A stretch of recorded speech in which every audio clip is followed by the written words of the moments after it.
Welcome to Creepy Vibes. Ever encountered a car that inexplicably cranks itself at midnight, its headlights slicing through fog with no one stepping into the driver's seat? Or stumbled upon tire tracks that vanish into thin air beside an empty Ford buried halfway in desert sand?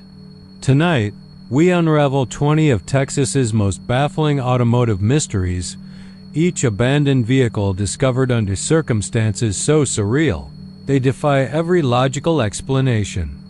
But before we begin, here's something strange. Most viewers make one huge mistake: they leave without subscribing. And by doing so, they miss out on the creepiest, spine-tingling tales that only the bravest dare to hear. Don't be one of them.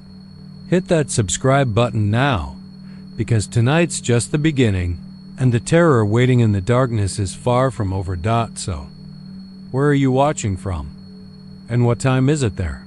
Let me know in the comments, because here, the night is only getting started and the horror is waiting to unfold. Now, let's dive into the darkness.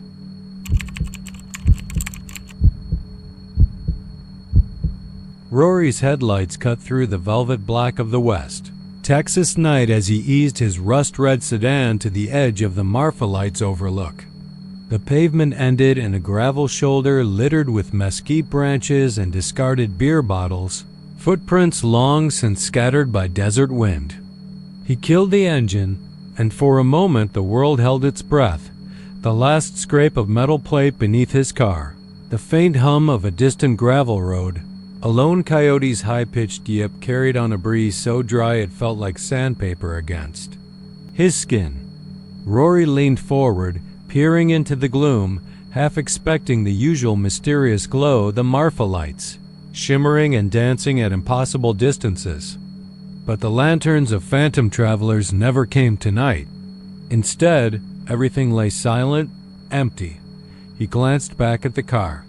The engine hood sagged in its usual stubborn way, and the interior gauges glowed faintly, telling him the engine was still warm. He frowned. He'd been the driver, hadn't he? He'd parked here 15 minutes ago, turned the motor off, stepped out to stretch. Then what? He rubbed a hand across his forehead. The desert heat had left his skin clammy even at midnight. He must have dozed off, head resting on the steering wheel, dreaming of those lights, until the engine's hum lulled him into some half-life.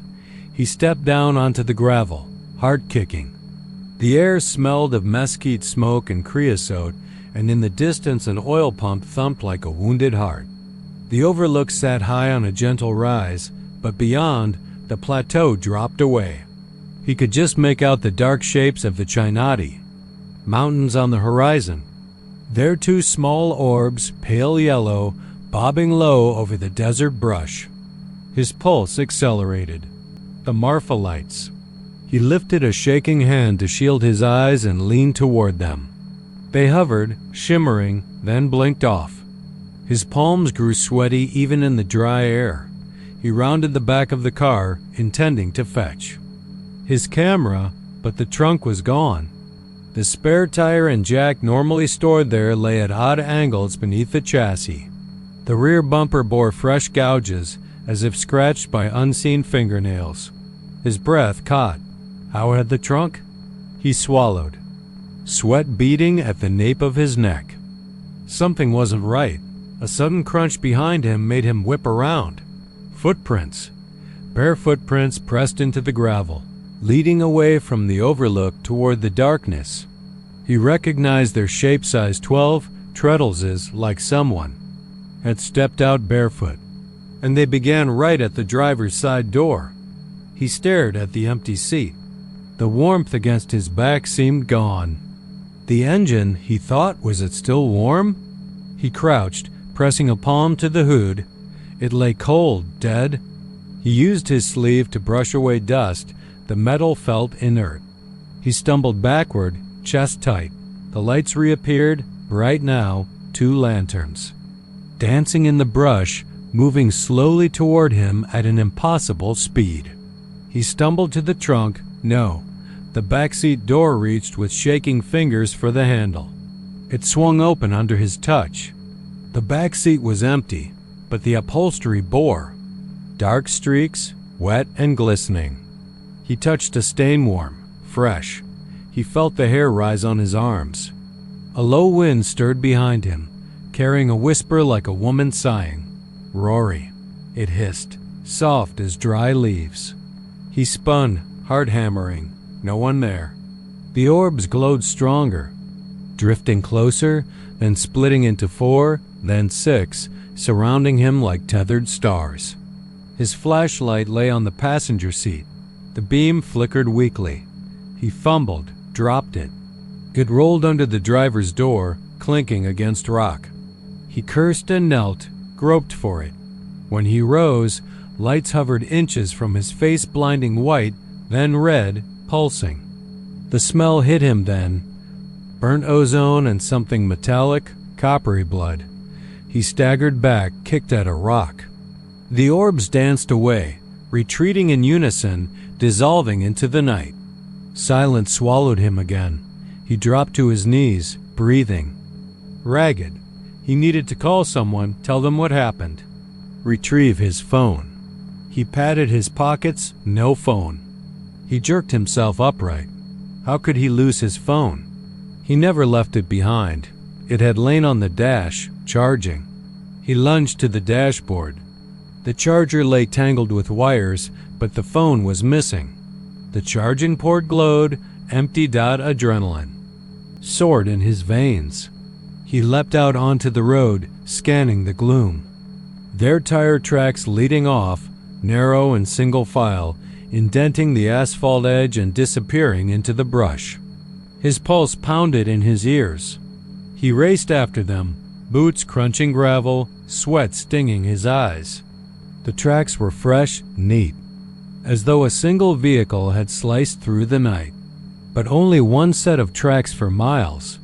He followed, heart in his throat, at the edge of the plateau, the land tilted downward into a wash. The tracks ended abruptly at the bank. He knelt, eye level with the dirt. No sign of a tire. Just a dark smear, as though something heavy had been dragged away. The ground beyond lay undisturbed, save for a few scuttling scorpions stirred by his flashlight beam. He pressed his palm against the dirt sticky. He lifted his hand, smeared with red mud. He gagged. A faint glow pulsed far below, the plateau's edge lit by the lights again. But these were not the phantom lanterns. These glowed green and blue, bleeding into one another like a neon bruise. They swayed in rhythm, as though alive. He realized then that the lights were not above. They lay beneath, in the valley where the old Presidio road twisted through dry creek beds. He scrambled to the lip and peered over. The drop was 20 feet, jagged shale and loose rock. He could haul himself down. If he climbed down, he might find his car's driver or at least his phone. He hesitated. The wind hissed through cholla cactus, carrying that whisper again, Rory. He clenched his teeth and slid down, cutting his palms on loose stones. Each plant he brushed against flared with pain, spines rattling like rattlesnakes. When he reached the floor, the temperature had dropped. He shivered, a cold sweat coating his skin. The lights glowed brighter now, hovering above a patch of desert floor stained dark. He approached, blood oozing from scratches across his knuckles. He bent low. There, etched into the earth, was a pattern of circles and lines as though someone had drawn sigils. In the center lay something glinting, a shard of glass, cracked, curved part of a windshield. He picked it up. It reflected his terrified face, twisted and pale. He dropped it, backing away. A shape moved beyond the glyphs, tall, thin, impossibly still. He couldn't discern features. It seemed only a silhouette framed by the eerie glow, its head tilted, as though curious. He held his breath. The thing pointed. He turned and fled, tripping over stones, arms outstretched. Behind him, he heard it follow footsteps, silent but certain. He scrambled up the embankment, tearing his clothes on the brush, heart pounding so loud he thought it might burst. At the top, the lights flickered out. Pitch black swallowed him. He gulped air, chest heaving, and ran toward where he remembered the car. The overlook glowed faintly under the starlit sky, but no red sedan. Only empty gravel and the wind's lonely. Sigh. He dropped to his knees, hands clawing the ground. The whisper swirled around him now, urgent. Rory. He raised his head. Across the overlook, a car's taillights blinked. Red, exactly the shade of his sedan. Relief flooded him. He sprinted toward them, vision blurring. As he drew near, he saw the vehicle, another sedan, identical to his, parked on the shoulder. The engine hood billowed smoke, wreathed in crackling blue flame. The rear window was smashed, jagged glass framing the emptiness inside. Rory froze. The whisper solidified into a voice, low, mocking, the tone of someone too comfortable in the dark. You found me. He swallowed, every nerve alight. He wet his lips. Who are you? His voice cracked. The smoke coalesced into a form, a man in a dusty cowboy hat, pale face lit by flickering fire. His eyes were twin coals, burning. He tipped the hat. I am what you left behind. Rory's vision narrowed. He blinked and the figure was gone. The car exploded in a gout of flame, roaring like a beast. He stumbled, covering his ears, sweat and tears mingling on his cheeks. The shockwave knocked him off his feet and he fell backward, his world erupting in white-hot light. When he came to, the desert lay silent once more. The stars blinked indifferently. His body ached, scorched by the blast, but he was alive. He pushed himself up and staggered to where the flaming sedan had been. Nothing remained but twisted metal and smoldering ash. He sank to his knees amid charred gravel. The engine's warmth mocked him. No, there was no warmth. Only coldness, like a memory drained of meaning. He forced himself to his feet and turned. To the highway. Dawn's first pale fingers crept over the horizon. He began to walk, boots crunching on gravel, blood and sweat tracking behind him. He couldn't remember how he would get home, or who he would tell. But he knew one thing, the Marfa lights would never be the same again. And somewhere out there, buried beneath desert night, his shadow waited, coiled and patient, ready to claim him once more.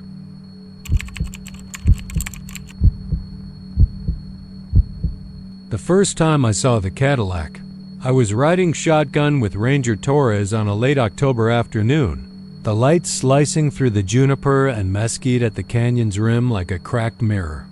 We'd gotten a call about fresh tire tracks, leading off the service road into the scrub, almost to the edge of that steep drop into the bowl where the wind whistles through red sandstone walls. I was itching for a chance to stretch my legs after months of desk duty. This was as fresh as a gut, they'd said. I didn't realize how much it would stretch me, how far I'd go before the sun sank and the stories in my head began to leak into the darkness. The tracks looked like they'd been made by something heavy, something with a presence. Deep grooves, pressed into the sandy soil, then a perfect drift off into the dense brush. A Cadillac, one of those gleaming late-model sedans, stood 50 yards from the road with its nose slightly angled toward the precipice as if it had wanted to peek down. At the valley floor, the doors were closed, windows intact but smeared with a fine layer of dust that whispered nobody home. No plates on the bumper, no registration. Even the vang was scratched into the driver's door seam, almost illegible. Torres and I approached slow, guns holstered but ready. The canyon was quiet, absurdly so. Only the flutter of canyon wrens and the distant rumble of I-27 far below broke the hush. Inside the car, the seats were immaculate, cream leather that ought to have smelled of new car scent and cheap cologne. Instead, it smelled like memories and regret, tangy and metallic. The dash clock was frozen at 5:17, the engine cold despite the tire tracks that looked fresh. On the passenger seat lay a small leather portfolio, zipped shut. When I unzipped it, inside were nothing but blank sheets of letterhead, no drivers license, no papers of any kind. A single Polaroid picture slipped out. A man in a tan safari hat standing under a cottonwood tree with that same car parked at his back. His face was obscured by shadow, but I could swear I saw his mouth open in silent laughter, or perhaps screams caught in mid-escape, the expression frozen like something in a nightmare. Torres and I called it in, then circled the car. No footprints beyond the tracks, no drag marks, no blood. Nothing but the damp chill of twilight slipping through the canyon's cracks. We searched the brush for maybe 2 hours as darkness bled down the walls and turned the red stone black. Then Torres shone his light at the ground near the driver's door and found fresh mud clumps like someone had lain there, back pressed against the rock, mud caking their clothes. But no body, no clothes, not even a scrap of fabric. It was as if someone had dissolved into the earth. I say this and it sounds dramatic, but I swear I saw that mud wriggle just a fraction, like something moving beneath it, breathing. I got back to my truck before midnight. Sleep was impossible. Every time I closed my eyes, I saw that grin, the canyon walls looming, a voice whispering in cottonwood leaves, "Come find me down here." In the early hours I dreamed of tumbling, of falling endlessly down the canyon face, the Cadillac drifting past me. Headlights on though, there was no power in the battery, illuminating my terror with a sickly white beam. Weeks passed. The Cadillac stayed where we left it, impounded at the ranger station yard. Maintenance guys kicked it occasionally, shook its windows, tried its doors. Nothing changed. Fogged glass, silent engine, blank interior. Then reports started trickling in from hikers and campers who claimed they'd seen a slick black car parked near the Devil's Lookout, doors swinging open though no wind stirred. They'd snap pictures with their phones. When they checked the gallery, the frames were empty, no car, no hikers. One college kid swore a man with a safari hat sat in the driver's seat, lips moving. When she aimed her flashlight, he was gone. She bolted for the trailhead in her pajamas. I went back to the canyon at dusk, determined to see for myself what was left. I parked at the rim, the sky a bruise of purple and gold, and walked in along the same tracks. Night came quickly, and the air cooled so fast my breath puffed in front of me like smoke. My flashlight cut a tunnel through the dark. I reached the Cadillac just as the last light slipped behind the rim. It sat like an offering. I circled it, hard hammering. I opened the door and slid inside, bracing against the wheel. The upholstery was slick, damp like sweat. I flicked the dome light on. It blinked once, then died. That's when I heard it. Music, faint and tinny, like a radio picking up a half-remembered station. But there was no radio on the dash. The notes drifted through the vents, an old country ballad about a lost soul roaming the prairie at night. The voice was soft, almost a whisper, singing of loneliness and a road that never ends. The windows steamed from the inside, and as I pressed my palm to the glass, words formed on the fog. Don't look down.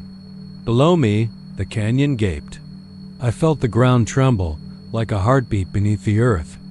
My flashlight beam bobbed as I tore out of the car, stumbling backward.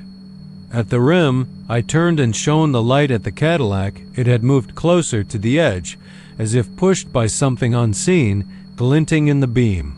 Hazard lights now blinking slow and deliberate, though I'd never heard them click on. I ran. Tripped on brush, skinned my palms. I didn't stop until I was back at my truck, my uniform stained with dust, my Namatag scuffed. Torres was waiting, flashlight in hand.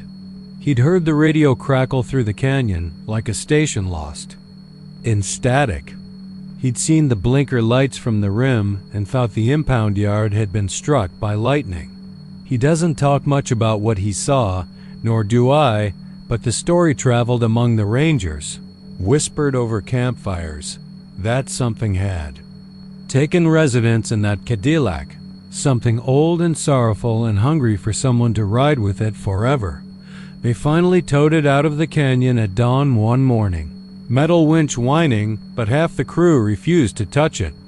Legend says they moved it to a fenced lot by the HQ, but every dawn, when the fog rolls in from the Llano Estacado, you can hear the soft clicking of hazard lights, the echo of a country song drifting through the vents of empty cars, and any night watchers swear they see a pair of headlights cruising the canyon rim only to vanish when you blink.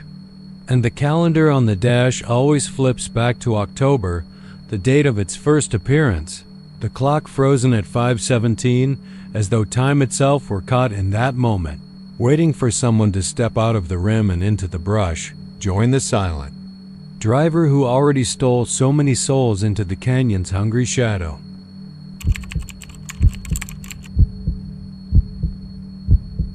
I'd been driving since dawn, windows down to let the desert wind whip my hair and the high sun bake my shoulders. The narrow ribbon of asphalt stretched out before me, flanked on either side by the brittle skeletal arms of mesquite and ocotillo. The gray-green colors of Big Bend country muted under a haze of scorching heat. My tank was low, my water even lower, and cell service was non-existent, but then I saw it. A white Jeep Wrangler sitting dead center on the shoulder, doors closed, engine cold, tires dust-coated but not flat. Everything looked exactly as if it had just been part roof rack loaded with camping gear, rolled up sleeping pads, a cooler strapped in the back, a rolled-out tarp in the back seat. But there was no driver, no footprints led away, no tracks in the sandy verge. Nothing but the whisper of heat and the slow lizard-like crawl of a tumbleweed across the road. I slowed to a crawl, heart thudding. My rational mind ticked off possibilities: mechanical breakdown, prank, emergency, but the Jeep's windows were clear, not fogged, not cracked. Inside, everything was arranged neatly. A half-empty thermos of coffee in the cup holder, a paperback. Novel face down on the passenger seat, a pair of muddy hiking boots under the dashboard. It was as if whoever owned it had simply vanished, leaving every piece of their life behind. I killed the engine and killed the air conditioner, the sudden silence feeling too loud. My chest tightened as the sun glared in my rearview mirror. I grabbed my water bottle, expecting to see someone stumbling back from the brush. But the brush stretched in every direction, wild and unforgiving, unbroken even by animal prints. I snapped a photo and sent it into the void of no service, then cleared my throat and stepped out. The metal was hot enough to sear if touched bare. I used my shirt to flip open the door. The interior was pleasantly cool, conditioned by yesterday's night air. I ran a finger along the dashboard dust, but only a whisper of it, as if cleaned hours ago. On the floorboard lay an empty camera case. I scanned the glove box. Maps of the park, a permit sticker for a campsite near Rio Grande Village, even 3 chocolate bars never unwrapped. I checked the date on the permit. It expired the day before. I felt a thin gust of wind, though. The air was still, and for a second I thought I heard the soft snap of brush behind me. I spun but saw nothing. I eased back into the driver's seat and looked out through the windshield at a single black vulture wheeling high above, an ill-omened sentinel. The highway was empty in both directions. The horizon was a shimmering distortion of heat. I glanced at my gas gauge, almost empty. This Jeep, if I could start it, no keys in the ignition. Whoever owned this rig hadn't left a set hanging somewhere obvious. The owner had vanished without a trace. A laugh threatened in my throat, but it felt brittle, like breaking glass. I stepped out and peered under the seats. Nothing. In the roof console, I found a small flashlight, its beam still strong. I clicked it on, letting the beam play across dusty seats, then pointed it toward the ceiling where a tiny stain, like dried blood, mottled the headliner.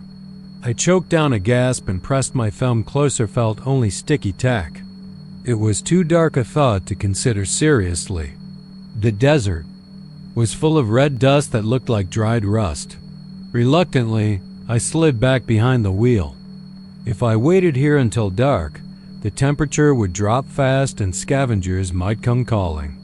I needed to find help, or at least a working phone signal. I resolved to press my luck, borrow the Jeep. It was ethically gray, but morally better than dying out here. I rummaged in my pocket for the tire iron and socket set I carried, a habit from too many solo road trips. I bent the lock on the steering column, hot-wired the ignition, and prayed. The engine roared to life with a rumble that echoed off the distant mountains. Relief hit me in a flood, warm and strong. I eased the Jeep back onto the highway, watching. The rearview mirror. The abandoned rig receded into the wavering heat. It felt less like an object and more like a silent warning. I merged into the lane and pointed the Jeep south toward the little town of Study Butte, where at least a bar might have a landline. The tires hummed, the suspension creaked, and I settled into the ride, pulse finally coming down. My mind raced. Who owned that camper? How did they disappear so completely? And why hadn't I felt the hair on the back of my neck rise until I was almost gone? The sun dipped low by the time I rolled into Study Butte. I found a greasy cafe and ordered 2 beers. Cracked one for the waitress, too. I showed her the photo on my phone. Her face tightened, eyes sliding to the highway outside where the last rays glowed. "That's the camp cruiser," she said softly. "White Jeep. Martin Reynolds owned it. He left San Antonio a week ago, said he was heading for Big Bend. Neighbor reported him missing 3 days ago." She paused, leaning on the counter. Sheriff's deputies combed the park. No sign of him. No signal on his phone. No trace. All they found was the Jeep exactly like that, cameras rolling, a GoPro on the roll bar dead battery, no footage saved. My skin prickled. "GoPro?" I asked. "Yeah," she said. "They recovered it from the roll bar. Battery drained, but the lens scratched. They tried to read the card, but nothing." I downed half my beer, hands trembling. Night was settling cold and silent outside, desert chill soft through the window. The waitress glanced at the empty lot where my borrowed Jeep idled under a floodlight. "You staying here tonight?" she asked. I shook my head. "I'm going back in. I want to see the park myself.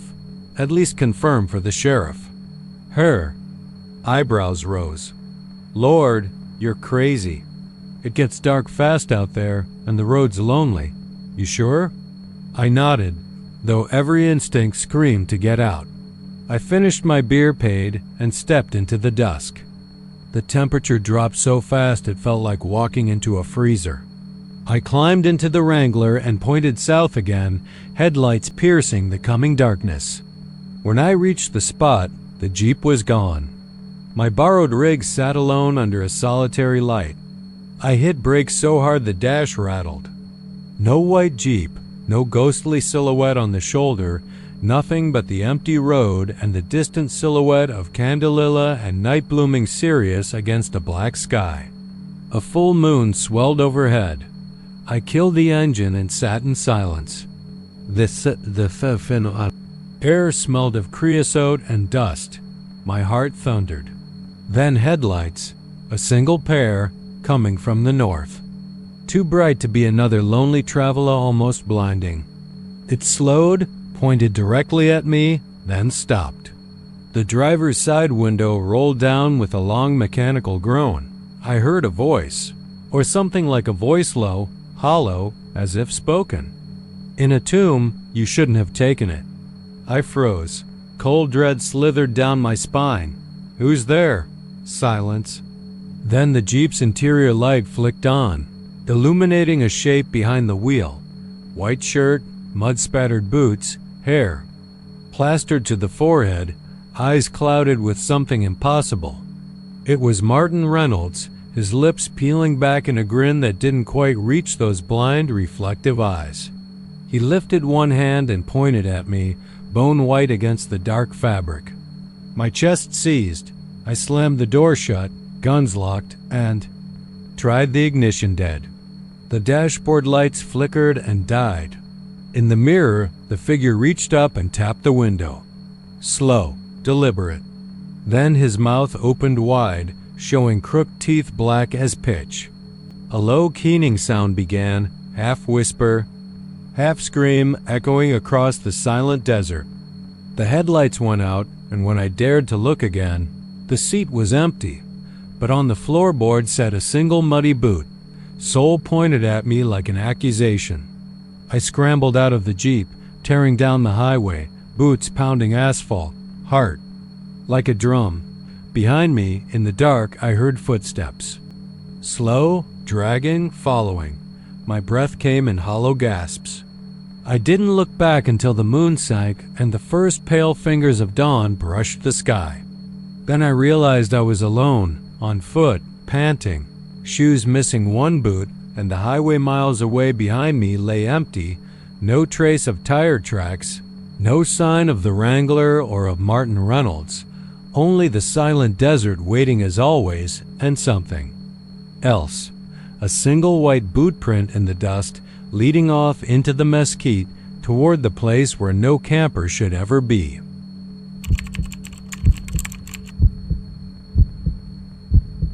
A late summer haze clung to the asphalt as Mia felt the steering wheel vibrate beneath her palms. She had driven this stretch of road a dozen times, but tonight the air tasted different, like the acrid tang of old blood mixed with dust. Dead. Man's Curve lay half a mile ahead, a gentle sea bend so ordinary that only the faded warning sign whispered of its reputation. Locals said the curve was cursed, that the ghosts of careless drivers lingered here, but Mia dismissed such tales as campfire chatter. Until the minivan appeared. She spotted it just as the road began to bend, headlights swinging wide into the ditch. Its paint, once a cheerful teal, was dulled by mud spatter. The front bumper crumpled grotesquely inward, veins of rust tracing the folds of twisted metal. Mia's heart clenched. She killed the engine and eased out of her Subaru, the night air, pressing cool against her skin. Cicadas droned like mechanical sirens, and somewhere down the road a whippoorwill called, stuttering into silence. The minivan's driver door hung slightly ajar, as if someone had tumbled free in a panic and fled into the night. A trickle of something dark seeped from the driver's seat, pooling on the cracked vinyl and dripping onto the floor. Mia's stomach heaved, but she forced herself forward, fingertips brushing the back of the van for support. She sank onto the tailgate and peered inside, elbows resting on the threshold. The upholstery was spattered in thick, coagulated blobs, deep maroon smears that mirrored the waning moonlight. No gloves, no towels, just fresh, sticky blood. No body, though. The back of the seat bore the imprint of someone's weight, and the headrest was askew, nicks on the metal rods hinting at a struggle. But the passenger seat was empty, the floorboards unmarked by footprints, as if a soul had simply vanished into thin air. Her phone buzzed in her pocket. No reception, but the screen glowed with a single message from her friend. Harper, you. Okay? You're nowhere near Dead Man's Curve, right? Mia flipped the phone shut. It was ludicrous, she thought. She was halfway between Cedar Bluff and Highway 90. No towns for miles if she drifted from the curve. She should turn back, drive to the next gas station and call 911. But curiosity lanced through her like a switchblade, rooting her to the spot. The sound came then, a soft scraping, metal on asphalt, as if someone or something was easing around. The side of the van, Mia's throat tightened. She climbed down, every nerve firing, and circled to the front. The minivan's windshield wipers were mid-swipe. Frozen in a diagonal slash, the windshield smeared with rain-streaked grime. Through the glass she saw the faintest movement, A handprint, palm splayed against the inside of the glass, disproportionately large and smeared in black. She stood so close her nose nearly pressed to the cool surface, peering in until her breath fogged a circle around that palm. She staggered back as a whisper flickered on the wind, a voice too hoarse to be alive. "Why won't you leave me?" It was closer than the breeze. Her skin crawled along her arms. Panic propelled her to her car. The interior light blinked on, and she fumbled for her keys as the whisper wound around her. "Help me." "Why won't you?" Hollow and longing. She slammed the door, threw the car into gear, and gunned the engine. The Subaru lurched forward, tires gravel churning, and she shot past the minivan, spraying dust in its wake. In her rearview mirror, she watched the van's taillight flicker, once, twice, and then dimmed, swallowed by the curve's shadow. On the shoulder ahead, she skidded to a halt at a pullout. Her breath came ragged, each exhale a cloud in the stagnant night air. She dialed 911 with trembling fingers, but the line clicked dead. No bars. She tried her friend Harper again, no luck. Her phone glowed 1% battery, then blacked out. Mia pounded the steering wheel until her knuckles bled. When she looked up, returning her gaze to Dead Man's Curve, the minivan sat empty, headlights off, windows opaque with grime. The moon hung low, a waning crescent illuminating the broken warning sign. No blood, no damage, no vehicle, just... The dark indent in the pavement where nightmares lingered. Her pulse slowed into a sluggish drum. She stepped out, frustration and fear warred inside her. She rounded the bend, expecting confirmation that the van had vanished, but there it was, stationary in the exact same ditch as if she had never moved. She approached again, flashlight in hand from the glove box, its beam dull in the night. She trained it on the driver's seat. Spotless now. The vinyl upholstery pristine, the seat position reset, the headrest fitting perfectly atop the rods. No sign of the earlier carnage. She shone the light onto the floorboard, still barren, save for a scattering of dried leaves. She shivered, gooseflesh prickling beneath her jeans. Was she hallucinating? Had exhaustion triggered some fever dream? The flashlight flickered and died, leaving her in utter blackness. A rasp like fingernails dragging across metal resounded behind her. She spun, fumbling for the light button until she sensed movement at the edge of her vision. A figure stood between the van and the signpost. Tall, gaunt, limbs too long, face obscured by shadows. Its head lolled to one side, the whisper escaping. Lips cracked and dry. "Why won't you let me rest?" It raised a hand, dripping with rust-red ichor, and pressed it to the sign's worn wood, leaving a smear that glowed faintly in the moonlight. The sign read, "Dead Man's Curve 50 mph. Mia staggered backward, the world tilting. She tripped over unseen roots and fell against the guardrail, back hitting metal with a hollow clang that echoed down the curve. She tried to speak, but her voice lodged in her throat. The creature moved closer, each step silent, the ground untouched as if it floated. She blinked. The bastard figure flickered half corporeal, half mist, then dissolved into the night, drifting across the road like a phantom breeze that chilled her to the bone. The sign sagged. Screws rusted through, and the wooden post cracked. Mia scrambled to her feet and ran, boots pounding the hard shoulder, sweat beating at her temples despite the chill. She dared not look back until she cleared the curve. Then, headlights spilled onto the road ahead, and the glow of civilization beckoned two yellow lights. The gas station at Cedar Bluff Junction, still lit. Relief hammered her chest as she sprinted toward it, leaving the darkness behind, inside. The attendant, a wiry old man with a sea of wrinkles and eyes like dark wells, watched her approach. She gasped her story in breathless stutters. He nodded slowly, eyebrows raised. When she finished, he He pressed a trembling hand to the glass countertop. "You saw it, didn't you?" he asked, voice low. Mia swallowed and nodded again. "The van shows up once a year, always after someone dies on that curve. They call it the passenger, come to confess how they died. But there's no body because it's never alive to begin with." He sighed, eyes distant. "You should have stayed in your car." Mia stared.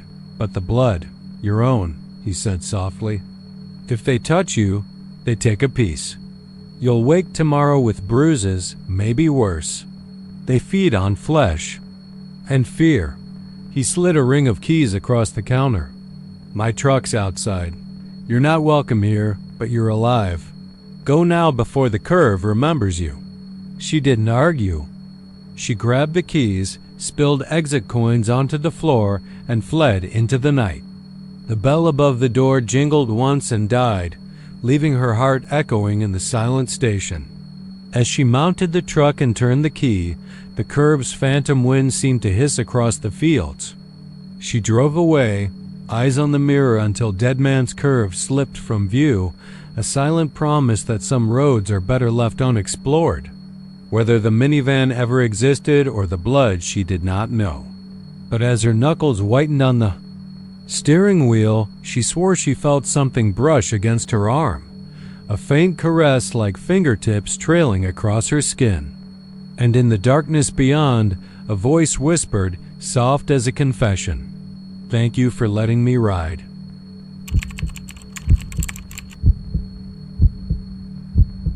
The sun had already begun its slow slide toward the Gulf when I spotted the SUV. At first glance, it looked like any abandoned vehicle you might find in these parts, rusted into the sand by years of neglect, but it hadn't been here long.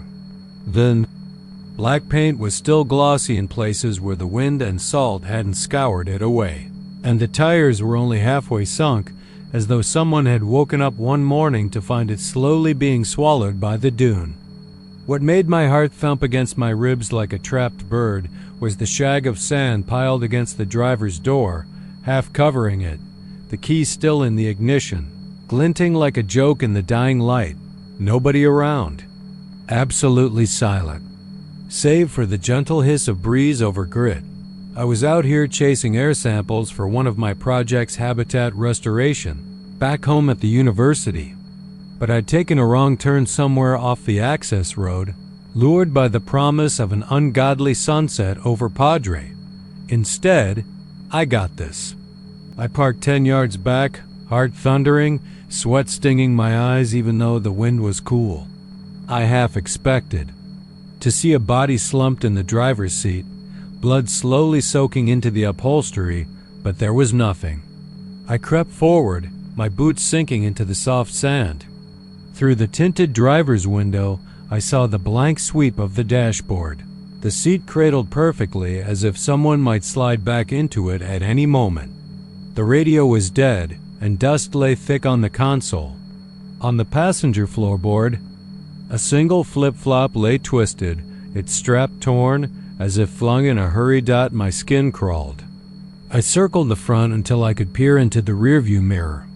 The sun's dying glow reflected off the SUV's back, and for a heartbeat, I thought I saw something move, a shape, pale and too tall, hovering beyond the glass.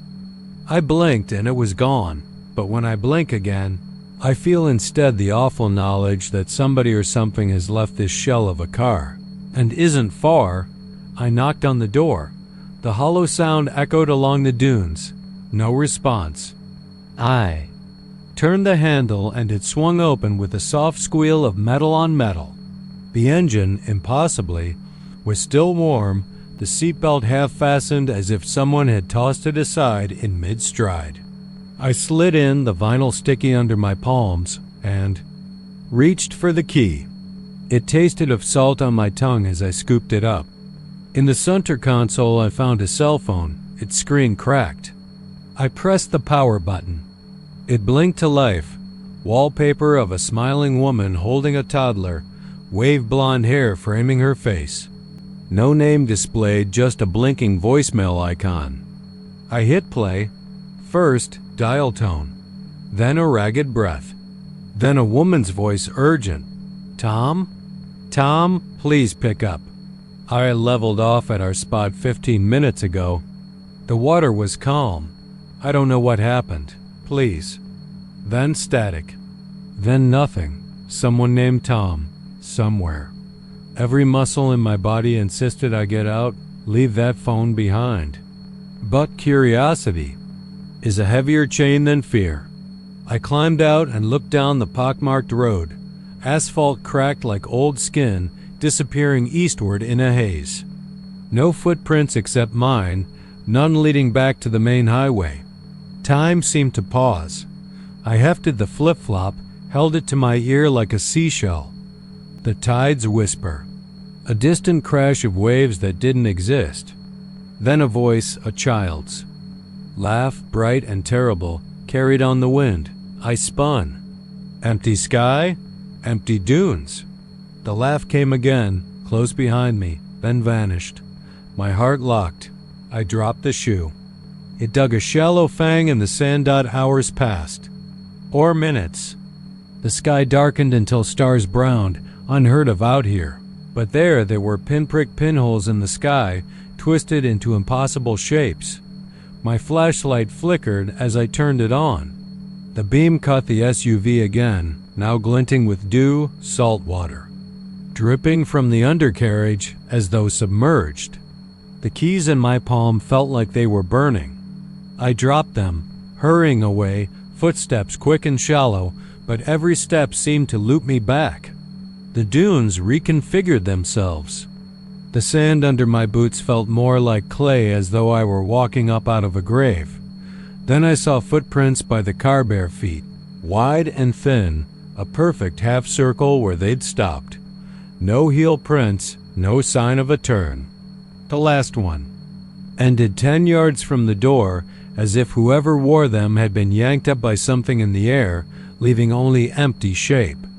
My breath hitched. I crouched, tracing a toe mark with my fingertip.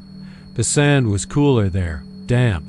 It molded itself around my finger, as if reluctant to give up whatever secret lay beneath. I scrambled back, my heart pounding like a snare drum. When I dared to look back, the SUV was gone. A hollow pit where it had been? In its place, an interruption in the dunes, 2 parallel gouges in the sand, ending at a small depression. I blinked at it, stupid. I rubbed my eyes. Blinked again. The gouges were there, fresh. And at their end, the flip-flop lay, half buried, as if kicked aside in anger. I gasped at something else. The outline of a small body, pressed shallow into the sand, face down. I ran forward, knelt beside it. The shape sank under my weight. No form, no corpse, no bones. Just sand. Everything I touched dissolved into dust. Above. Emmy. The wind rose, keening like a choir of distant mourners. I covered my ears, but the howl seeped into my bones.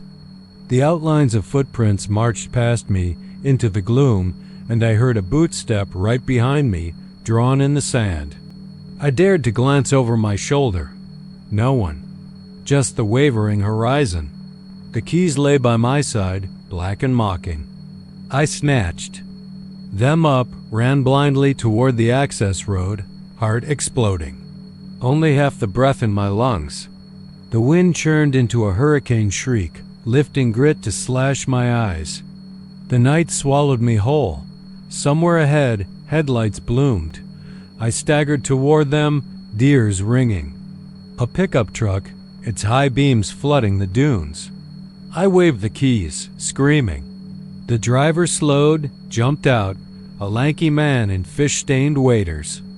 "You okay?" he called. His voice was calm, unhurried, like he'd been expecting me. I choked out the story, words tumbling like stones. He listened, face unreadable. When I finished, he gestured back. "It's been here before," he said. Voice soft. "Every few months someone vanishes, just the car left behind. Keys in the dash. Phones ringing outside signal range. They say the sea reaches farther than you think, that it swallows people who get too close. He kicked at the sand where the SUV had been. This spot's cursed or blessed, depends how you look at it. I stared at the patch of undisturbed dune. No gouges, no flip-flop, no outline, not even a trace. The waiter shuffled closer. "That's the beauty of it," he whispered. "You leave, you tell someone, you scream it into their face, but the sand forgets. And next time, someone else finds the SUV half-buried keys waiting." He touched my shoulder. Warm, alive. Too real, like daylight. "Come on," he said. "I'll give you a lift to town." I looked back toward the black gulf, moonlight rippling on water I couldn't see. Felt it calling, promising. One glance. My blood chilled. The flash of something moving far out on the horizon, a shape breaking the mirror of the sea. Human? Not human? My legs trembled. I hesitated. The man in waders watched me with pity. "I'll go with you," I said, voice barely more than a rasp. He nodded, opened the truck door. I climbed in, hands wrapped around the keys. As we pulled away, I glanced back down the unmarked road. The breach in the dunes was gone, the sand smooth as skin. But in my hand, the keys grew heavy, as though something on the other end of them wanted to start the engine all over again. And I knew, long before we reached the tar of the main road, that the Gulf would never let those keys and me go.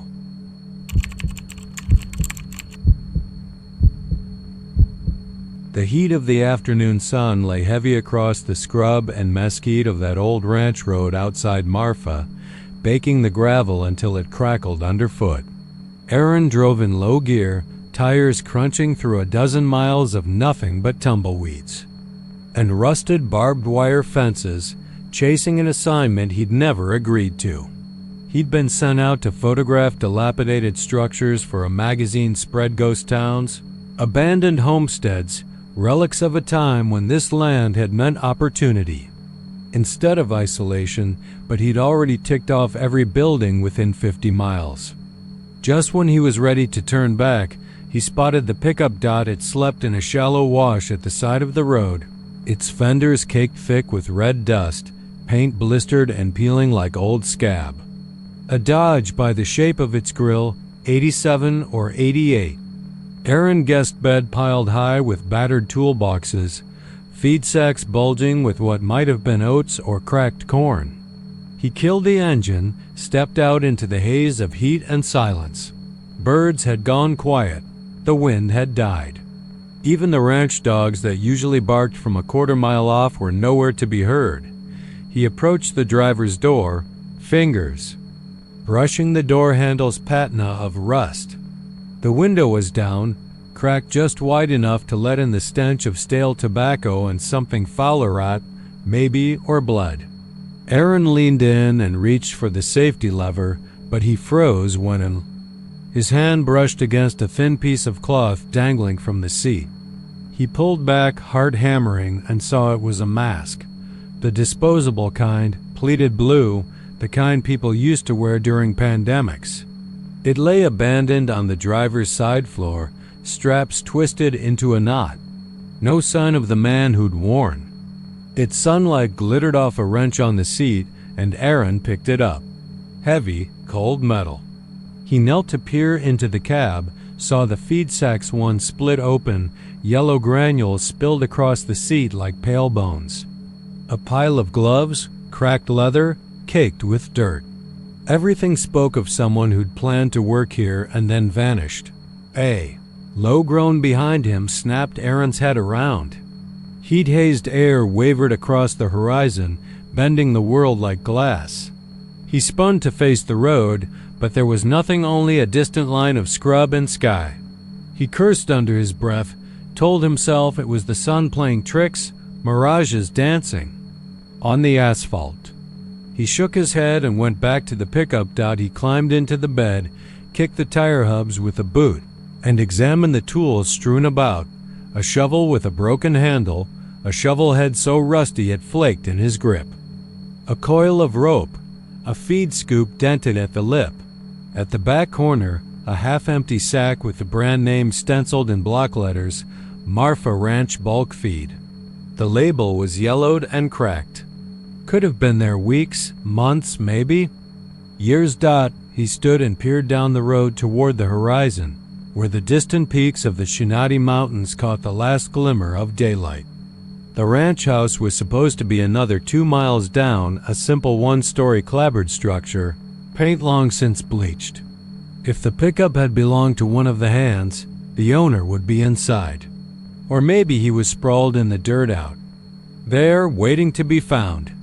Aaron's pulse hammered in his throat. He climbed back into the cab and settled into the driver's seat, nearly dropping the mask in his lap. The steering wheel was crusted. It hadn't been turned in weeks. He hooked. A finger through the mask strap, lifted it to the light, inhaled its musty odor. It smelled of sickness and fear. His own breath hitched as the sun drooped lower behind him. Flicker in the rearview mirror made him whip his head around, only to find a lone jackrabbit bounding across the road. He exhaled, annoyed with himself. Then another movement, a dark shape rising over a distant rise, like a man on horseback but without clear form. Just a silhouette. He squinted, blinked. When he looked again, it was gone. Aaron shook the wheel, rattling the cab, and tried the ignition. Silence, no turnover, no click. Dead battery, or maybe no juice at all. He jammed the key into his pocket and stepped out again, dust swirling around his boots.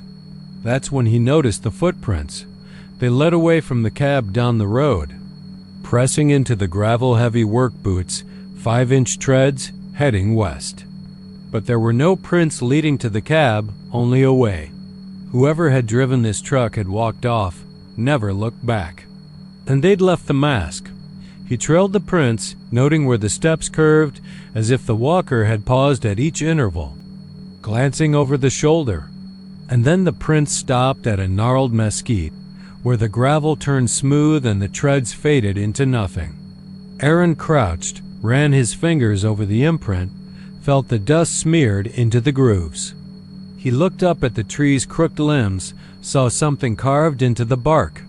A circle with 3 lines intersecting at odd angles, scorched into the wood. It looked ancient, and it made his skin crawl. A sudden gust rattled the branches, and Aaron froze as it brought something else, a soft rustling like cotton brushing against leather. He scanned the sky, heard the faint jingle of a feed scoop clanking against the truck bed. He turned, saw the scoop twirling in a half circle, suspended in midair before clattering to the ground. He stumbled back, heart thundering. He wanted to call out, to scream, but his voice lodged in his throat.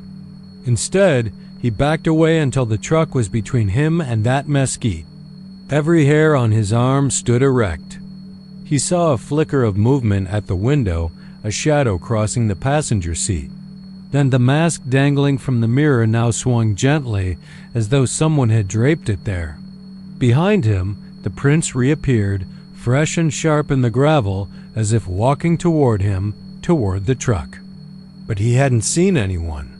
Aaron reached for his camera and snapped a photo, flashlight beam illuminating the dust motes swirling in the cab. The flash popped twice, then the beam blinked out, the camera cold and dead. He cursed, listened as the wind whispered through the Driva line, carrying an almost human sigh. He fled, stumbling down the wash toward the ranch house, sun glaring off the horizon like a warning.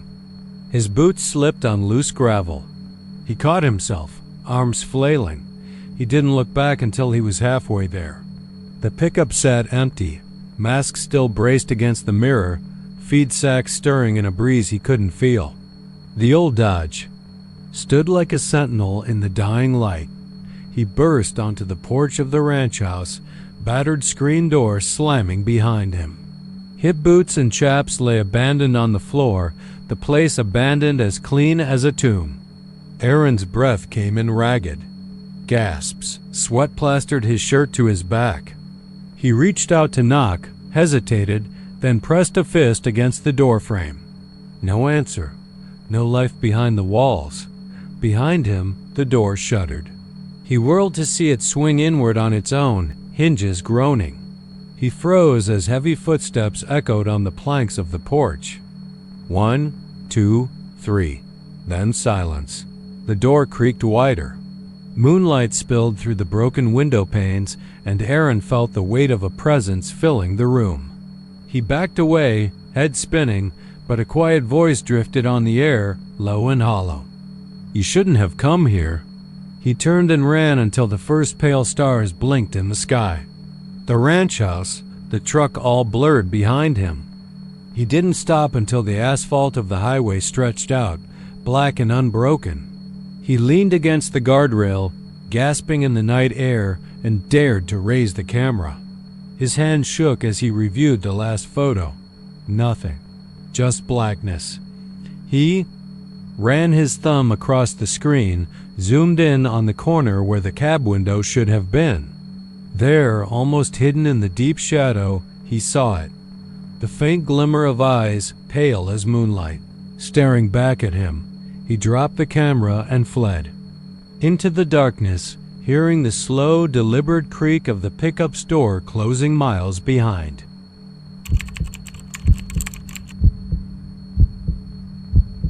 The sun had slipped below the horizon when Ray Colton turned off Highway 23 and followed the dirt track toward the Miller Farms lone silo. Dust swirled in the last orange light, smothering the cracked pavement in a haze that smelled of earth and rusted metal.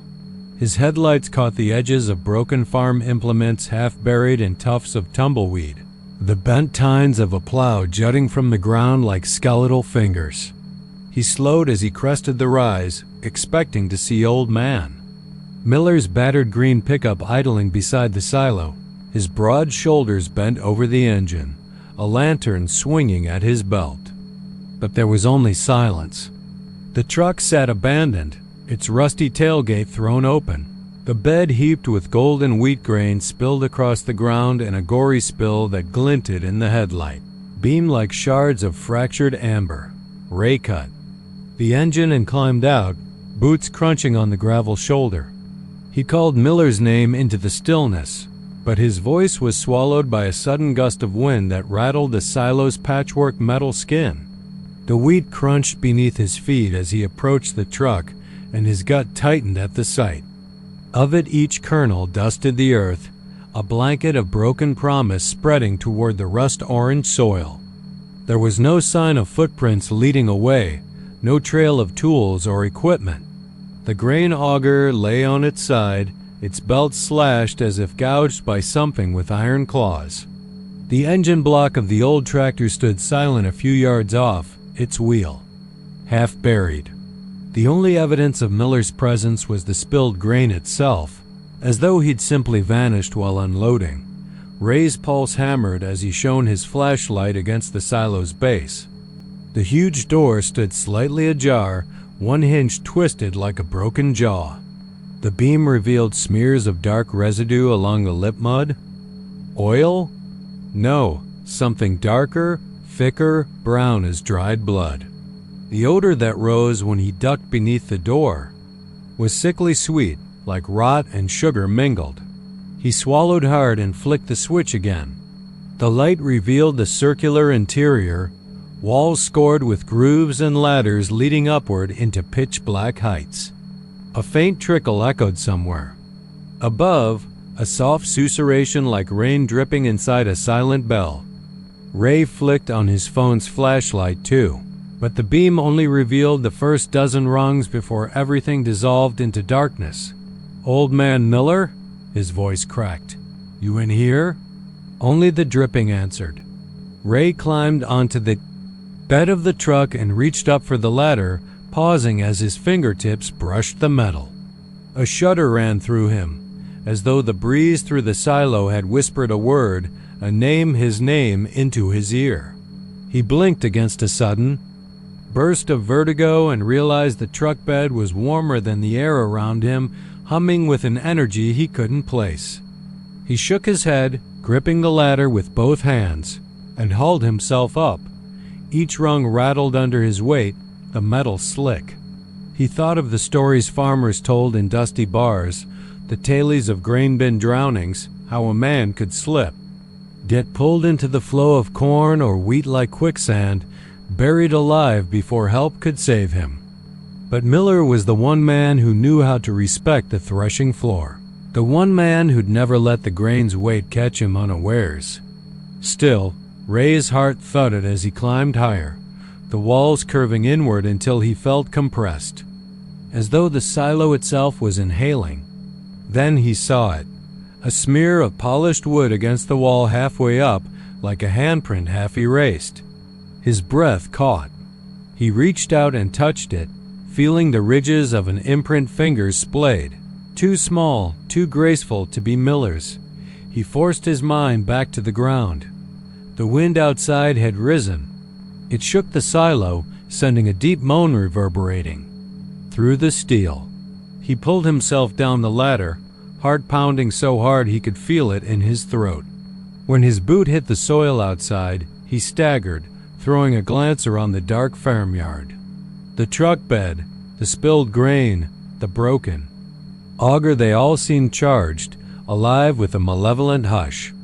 Ray almost called for backup on his radio but stopped himself. Miller hated fuss.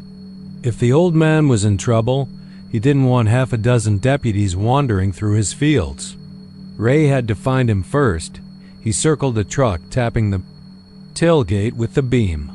Something glimmered among the wheat kernels, a boot heel, dark leather coated in dust. Ray crouched and swept his hand through the grain, lifting the toe of the boot. There was no body, just the boot, empty and crushed, like a dry hand's leftover shell. His stomach lurched. He shone his light toward the dark ridge where the plow lay. Half buried in dirt and wheat stalks, he saw another boot pointing skyward, as though the owner had been pulled down into the soil.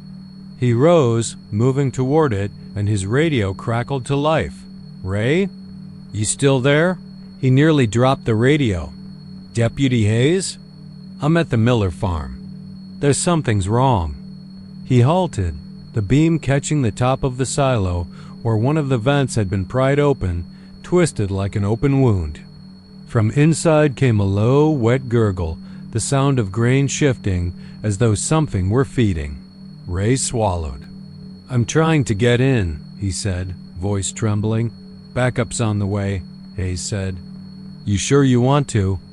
Cut the radio and raced for the auger, yanking at the battered belt. It slipped off with a groan. He hauled the metal screw conveyor forward, jamming it against the silo's door. He shoved with all his weight until the massive sheet steel buckled inward and a cascade of grain tumbled around him. He ducked below the surge, coughing as dust choked the air, and pressed his phone's light through the opening. The beam landed on a scene that burned itself into his mind. At the center of a heap of grain lay the farmer, his coat ripped, face buried in the wheat, his arms flung upward as though reaching for something just out of grasp.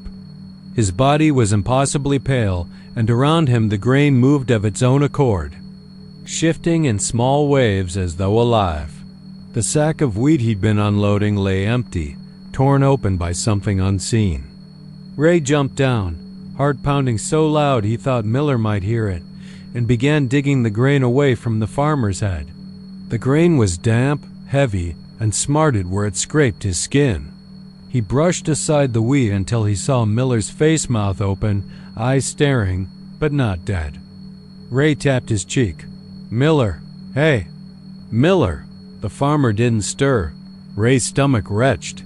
He reached for Miller's hand and found it cold, clasped around something small and hard. He pried the fingers open. In the farmer's palm lay a single kernel of wheat larger than the others, golden as amber and perfectly spherical, pulsing with a faint glow.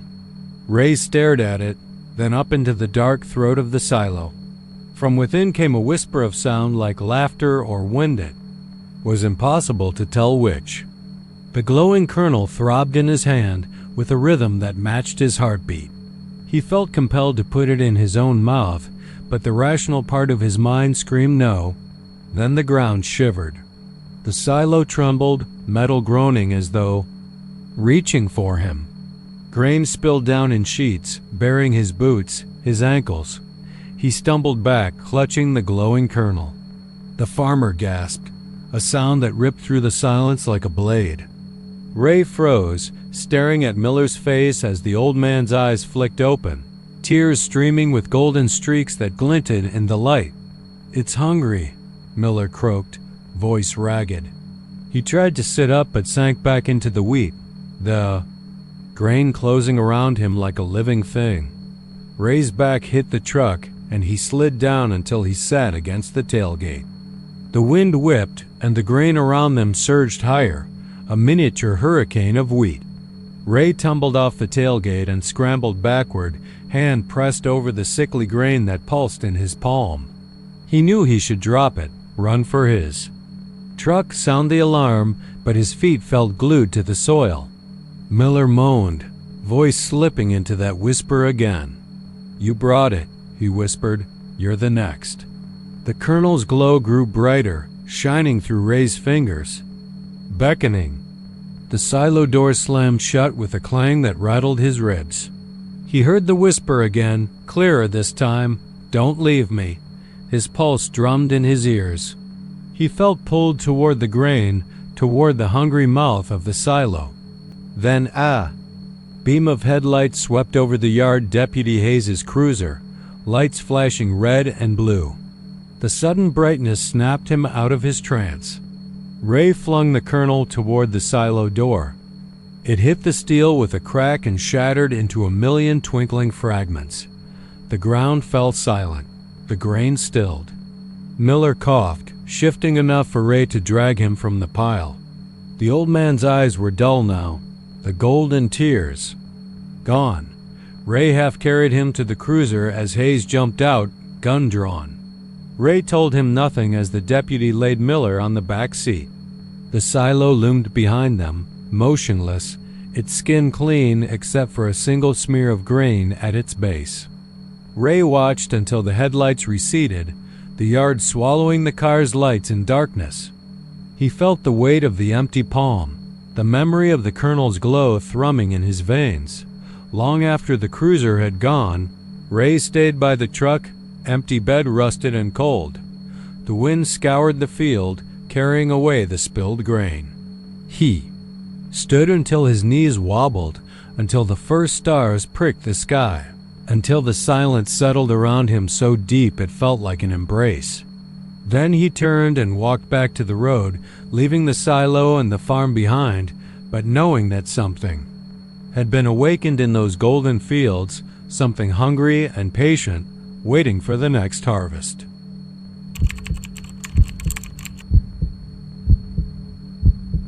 I was chasing the moon down Old Route 66, the dashboard clock blinking 2:13, when I saw her crouched at the edge of the asphalt. She wasn't moving, just sitting there. A '67 Mustang whose midnight blue paint looked as though it had soaked up every ounce of lunar light for miles. The highway was empty, stretch of cracked tar slicing through nothingness, and there she sat. I slowed, pulled off onto the gravel shoulder, the tires crunching under me. Through the windshield, the interior of that classic machine gleamed. Leather bucket seats perfectly intact, the chrome dash catching the silver beams.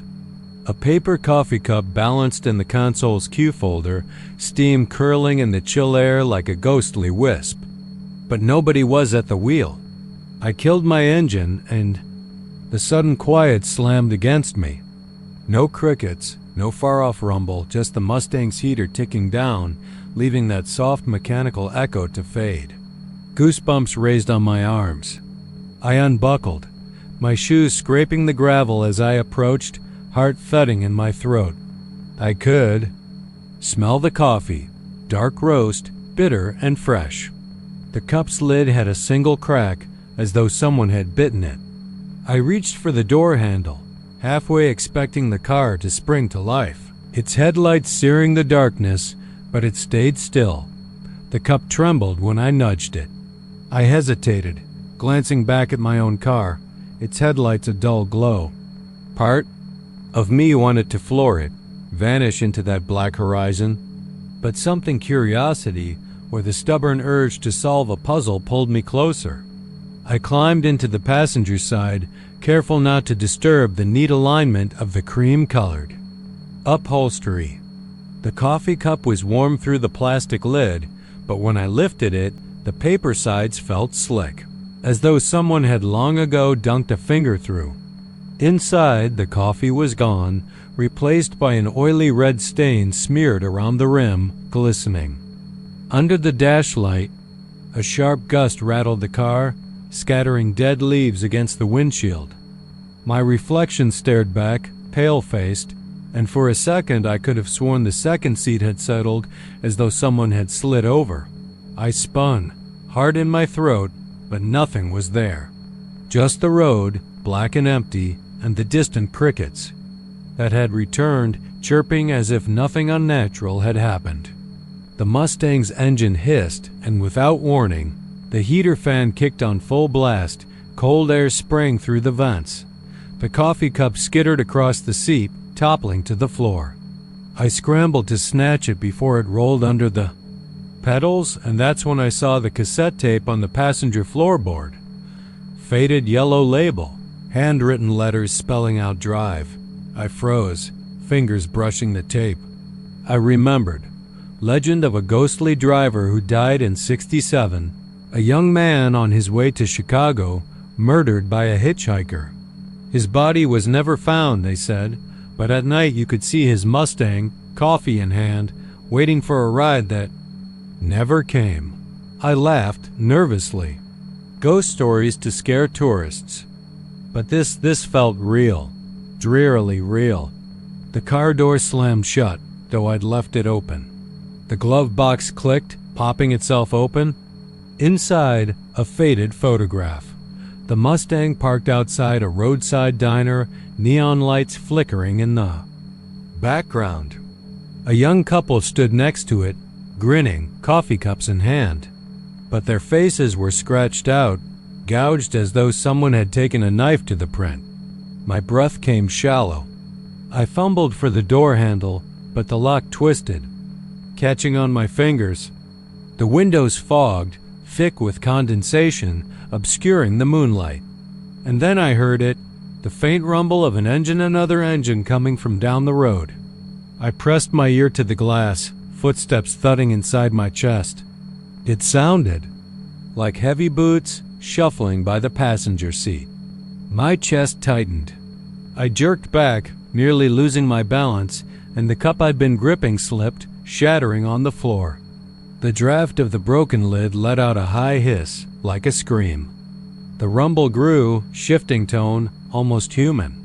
A low voice whispered my name.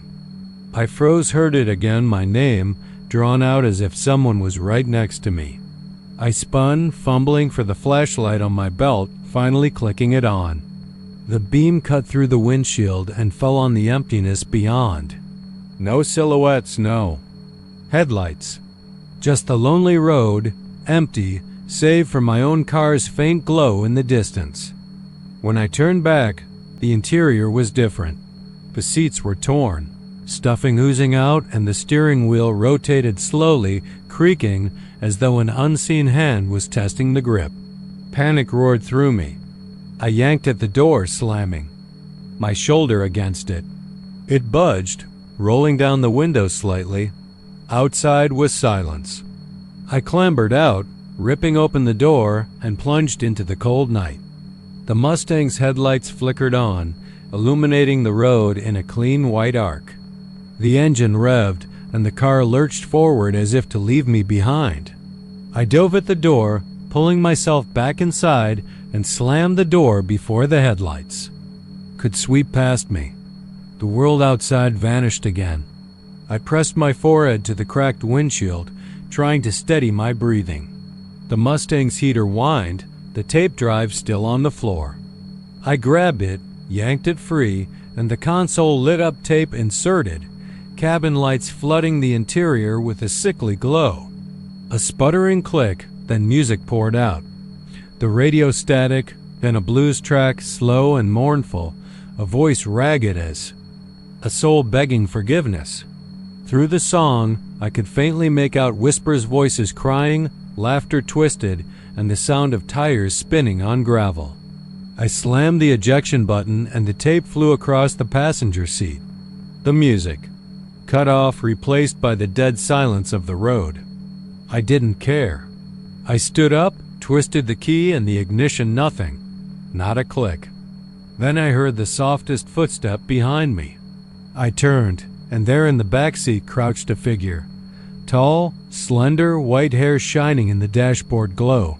Eyes hollow, mouth stretched into a grin that was too wide. Behind me, the heater vents puffed warm air across my neck. I couldn't move. My screams died in my throat. The figure tilted its head and said, "Thanks for the ride."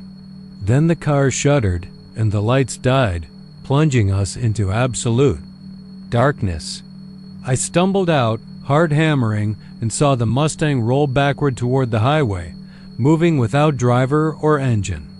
It disappeared into the night, its tail lights flickering like dying embers, leaving me on the shoulder, clutching the drive tape, the coffee cup lid still warm in my palm, and the echoes of those final words rattling in my skull long after I ran into the emptiness beyond the moonlit asphalt.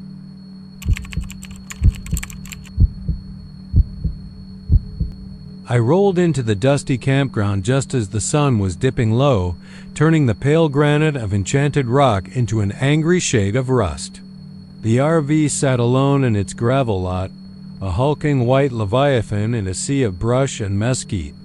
It looked abandoned. No hitch marked its presence. No tow vehicle stood guard. Yet whoever had been here left in a hurry. The fridge door stood wide, its magnetic seal slack, and inside, under the harsh glow of the interior light, a half-eaten sandwich on the counter looked freshly disturbed, as if its maker had only just stepped away. I parked a few yards off, killed the engine, and let the silence settle. Up close, the RV smelled oddly domestic. Stale coffee, a faint tinge of bleach, and something damp beneath it all. The sand crunch of my boots echoed against the aluminum siding. The door swung open on a careful push. Inside, the slide-out had extended partway, tilting the living room floor upward like a warped board game. A throw pillow lay split at the seam, feathers oozing like spilled cream. The kitchen light still burned, one bulb flickering in protest. I stepped in, heart thudding in that curious way of anticipation, half expecting the occupants to appear around the corner, returning for the rest of the sandwich. But no one came. On the counter, the sandwich was 2 triangles of plain white bread, and lettuce, a smear of mustard. Half of it lay untouched. The bitten half retained the shape of someone's teeth, neat and shallow. I reached for it, an impulse to confirm that it wasn't yet cold. My fingers brushed the bread, and the mustard slid like water across my skin. It was lukewarm, room temperature, but that was impossible outside. The air still burned at nearly 90 degrees. The fridge, I realized, was still on. The hum thrummed through the cabinets beyond the kitchen. The living area was a snapshot of sudden departure. A pair of hiking boots sat near the door, one filled with dust, the other empty. A backpack lay unzipped on the dinette bench. Inside, a Polaroid camera dangled by its strap, its roll missing. Coffee mugs on the table bore greasy fingerprints. The sofa cushions had been shoved aside as if someone had searched for something. But what could they have been looking for in a camper? A moment later, a faint squeak reached my ear like a wheelbarrow wheel turning over small stones. I froze, but nothing followed. I told myself it was my imagination, the wind stirring an old desk chair outside. Outside the windows, pinpricks of twilight glowed through the blinds. The world beyond was already slipping into stars. I found the door to the bedroom at the rear and entered. 2 twin beds sat in parallel. One was neatly made. The other shredded sheets ripped to threads, mattress cover folded like origami. The pillows were stained with sweat or worse. I couldn't tell which. On the floor between them lay a single boot print, half covered in sand, as if someone had stepped in, then crouched to peer under a bed. No other prints followed. The carpet was too worn to record more detail. On the bedside table sat a cell. Phone, screen cracked. I picked it up. No lock screen, no wallpaper, just a blinking notification. No service. The battery icon blinked low, but there was enough juice to ring it. I tapped the power button. Nothing. No calls, no messages. No voicemails. Whoever had been here wasn't calling for help. They'd gone silent in every sense. In the bathroom, the mirror was smeared with toothpaste and the shower curtain hung. Limp, sodden at the edges. A single drop of water hovered on the faucet tip, suspended like a diamond in motion. It finally fell with a tiny pop that rang in my skull. On the sink, beside the toothbrush lying horizontal and unused, a note scrawled. On hotel stationery. Don't open the door. No signature. No date. My skin prickled. I turned back toward the living area. Something in that note felt premonitory, like a whispered warning in a dream. I checked my watch. 8:17 p.m. The Texas sky outside had gone black, but a harsh moon lit the granite face in the distance. I tucked the note into my pocket and moved to the front door, but then heard it, the fridge closing. Slowly, deliberately, as if guided by a hidden hand. I lurched toward the kitchen, breath caught in my throat. The open door was now shut, flush with the cabinet frame. No hum, no warm sandwich. The latch clicked softly. Final. I pressed an ear. To the cabinet. Silent save for the steady pulse of my own heartbeat. Goose flesh marched across my arms. A thought came unbidden. If they warned me not to open the door, what door? What outside threat lurked? At that moment, the radio crackled. To life behind me. FM static flashed like lightning, then words, distant and warped. Get out. Don't stay.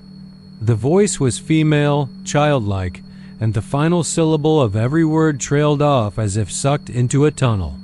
I spun around, expecting someone, crouched behind the counter or crouching low with the handset. But the little radio sat empty, its antenna pointing skyward like a lone sentinel. The crackle stopped. I scrambled back, every hair on my neck rigid.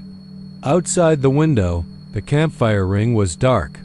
No light, but beyond, on the gravel path, a pair of footprints appeared in the dust fresh, deep as if someone had stepped directly from the desert into the campground. They led away toward the scrub, toward the vast black shape of enchanted rock looming overhead like a sleeping beast. Compulsion seized me.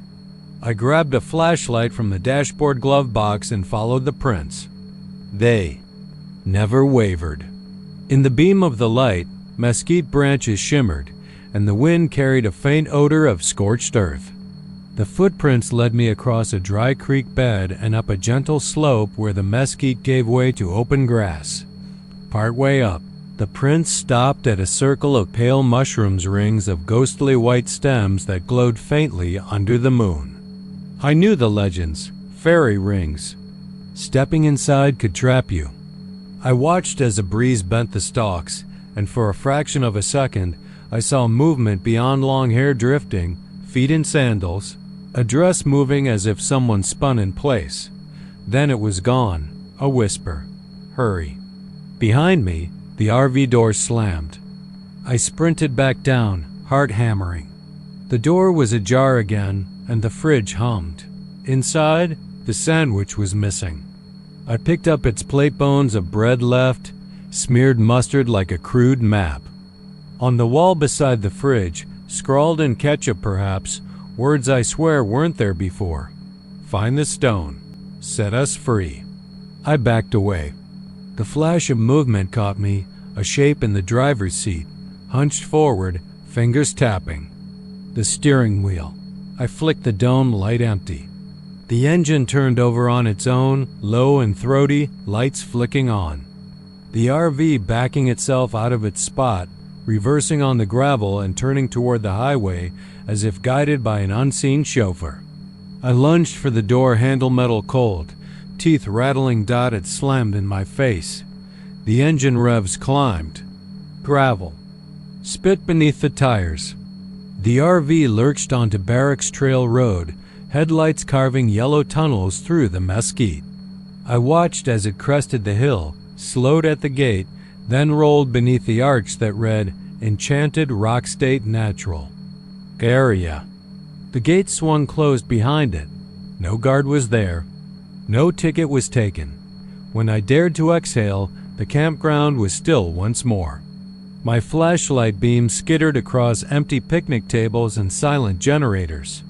The fridge inside had gone dark. The sandwich vanished. No footprints on the gravel. No note. No ring of mushrooms, just desert and the silent, brooding rock. I left that night with nothing but questions and a lingering shape of fear in my mind. The sense that the RV, its occupants, and something older than Texas itself had traded places, leaving me to wonder which was real and who or what truly walked among the stones.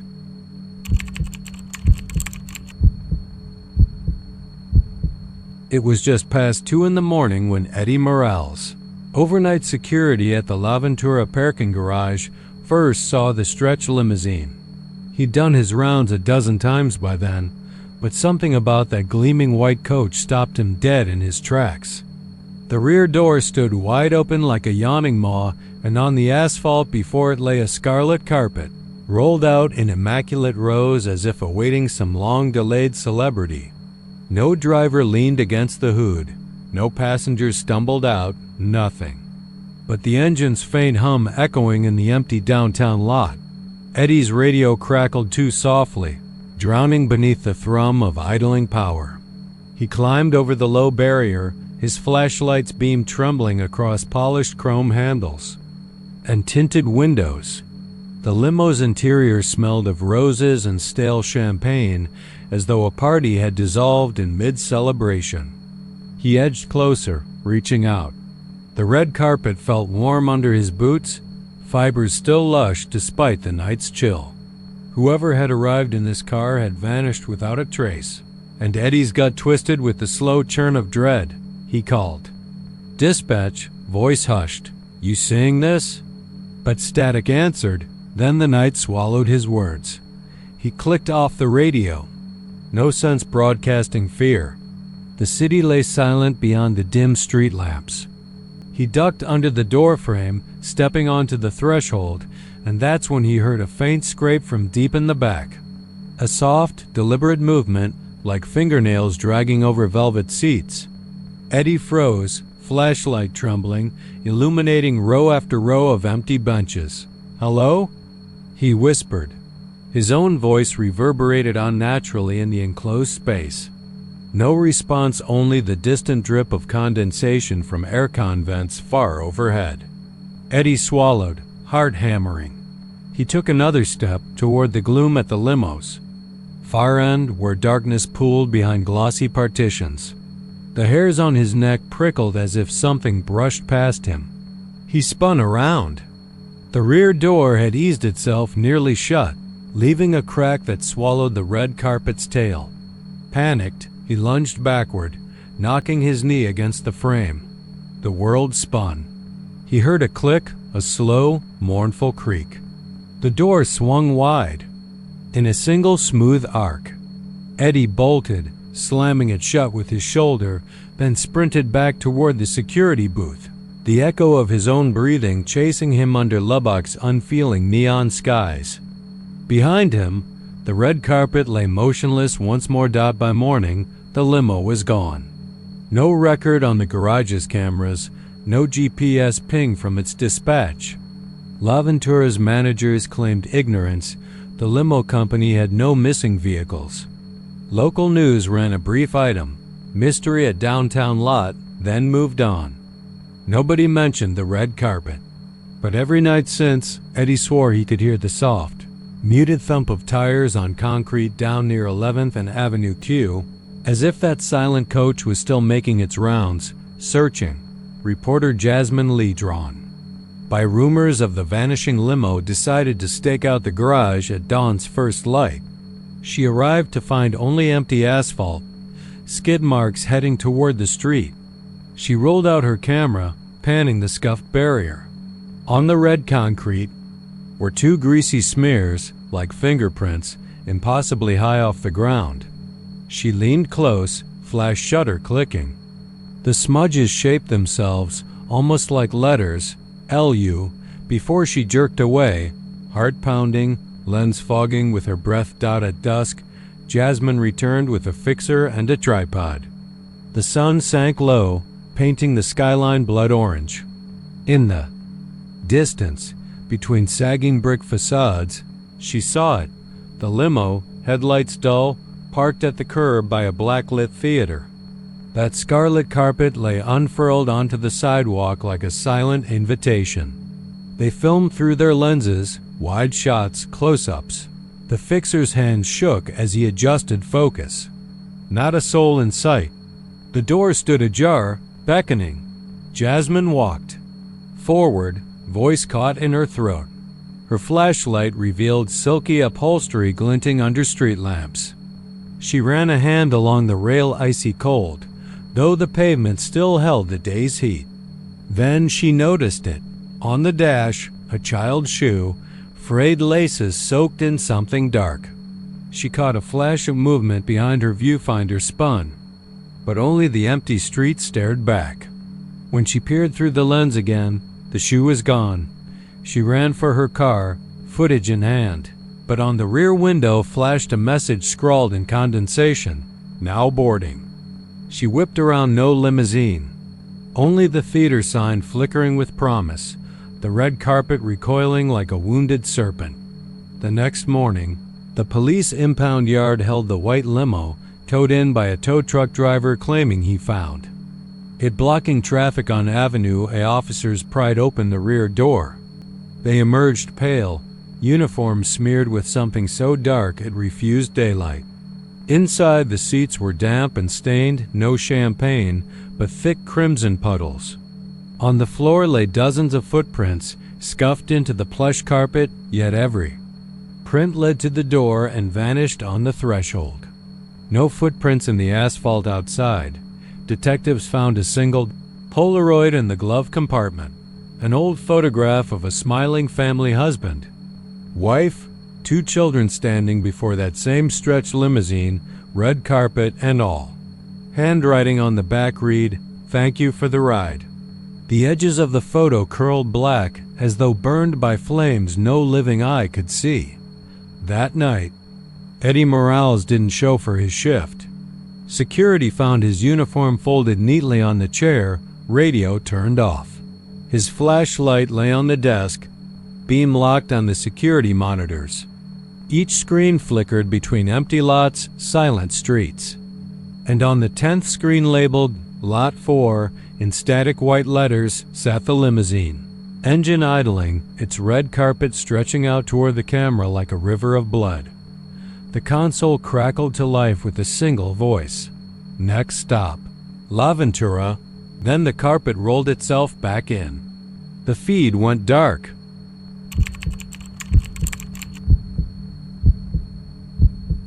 The air tasted of gasoline and old blood, sweet and metallic, when Marcus rode into Devil's Elbow just after midnight. The hairpin curve cut into the hills like a jagged fang, asphalt slick with dew and moonlight. He'd been chasing that curve all summer, leaning into it so hard his knuckles scraped the grips and the roar of his Harley-Davidson crackled through the hollows. That night, he'd shut the engine off and nudged the bike to the shoulder where the shoulder gave way to nothing but steep drop and scrub oak. His helmet went to the ground in a soft thud. The bike stayed alive, idling, taillight pulsing a lazy red like a beating heart. He'd walked 10 paces down the crown of the hill, counting the bones in the road's curve, when he heard his name. Quiet at first, like the wind, then suddenly urgent as if the night itself was screaming. Marcus, his breath hitched. He spun toward the sound, wind whipping at his leather. There was no one there, only the curve, the bike's low rumble. The crickets frozen in mid-song. He told himself it was a trick of the dark, nerves on edge from too many lonely nights spent chasing speed. He turned back to snag his helmet, but as he reached, the engine cut off. Silence slammed down around him like a coffin lid. He tapped the throttle and heard only the echo of stone against bone.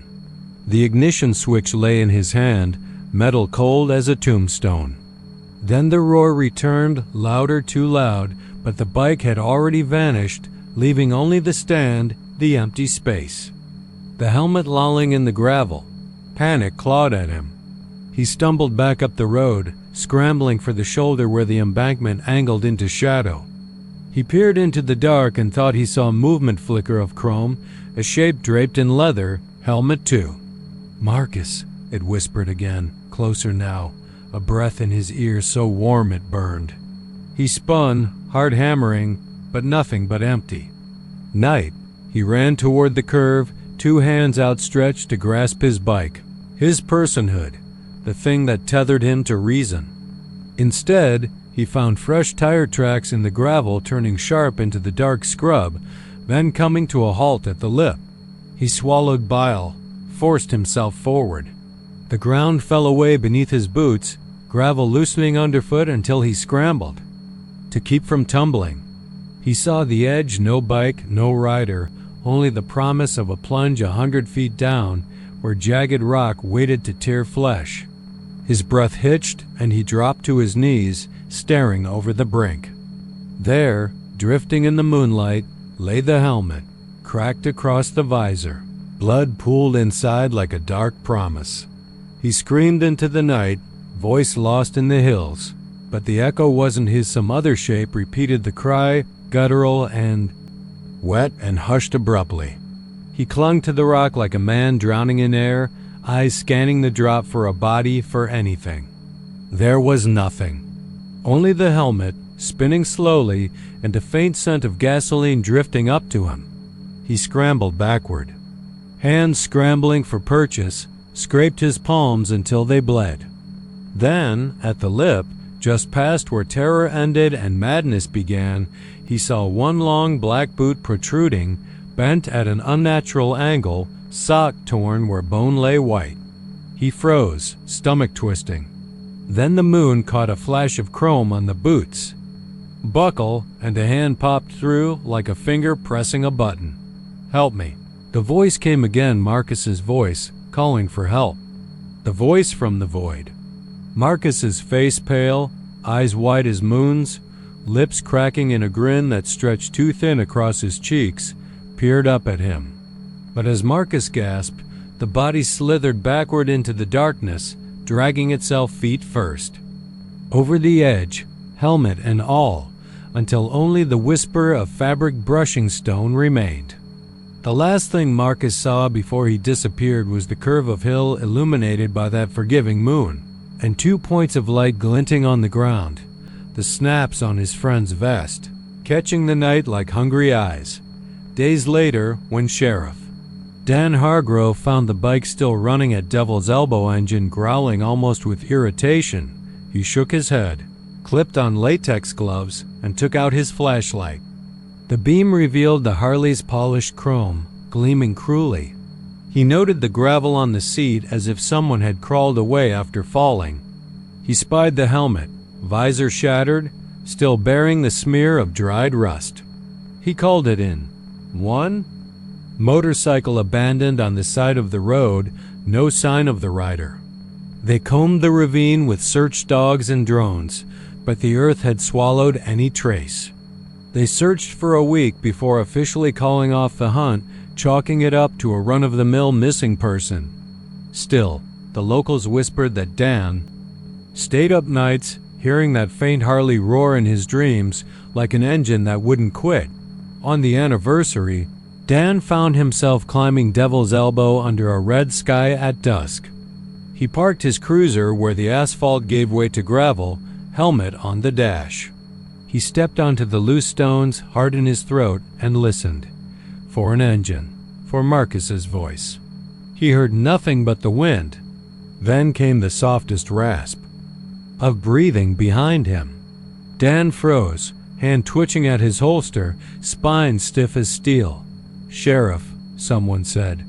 He whipped around, gun drawn, to find the road empty save for the curve itself. The helmet lay at his feet. He stared down at it, wetness pooling inside. He sighed, shook his head. Then he tilted it toward his face and met his own eyes in the cracked visor, reflection shattered. Behind him, the engine cut on slow, deliberate rumbling that rose into a roar, echoing through the hills until the world buckled. Dan stumbled, helmet in hand, and when he looked up, the road stretched on into oblivion, and the bike was gone. They never found Marcus or Dan. They never found the Harley, the helmet, nor the boot that once dangled over the edge. Devil's Elbow holds its secrets tight. The curve is always there, waiting, engine racing in the wind. And sometimes, on the darkest nights, passers-by swear they see a lone headlight in the distance, banking into the hill, riding that endless loop, the rider, grinning with a face obscured by moonlight and madness.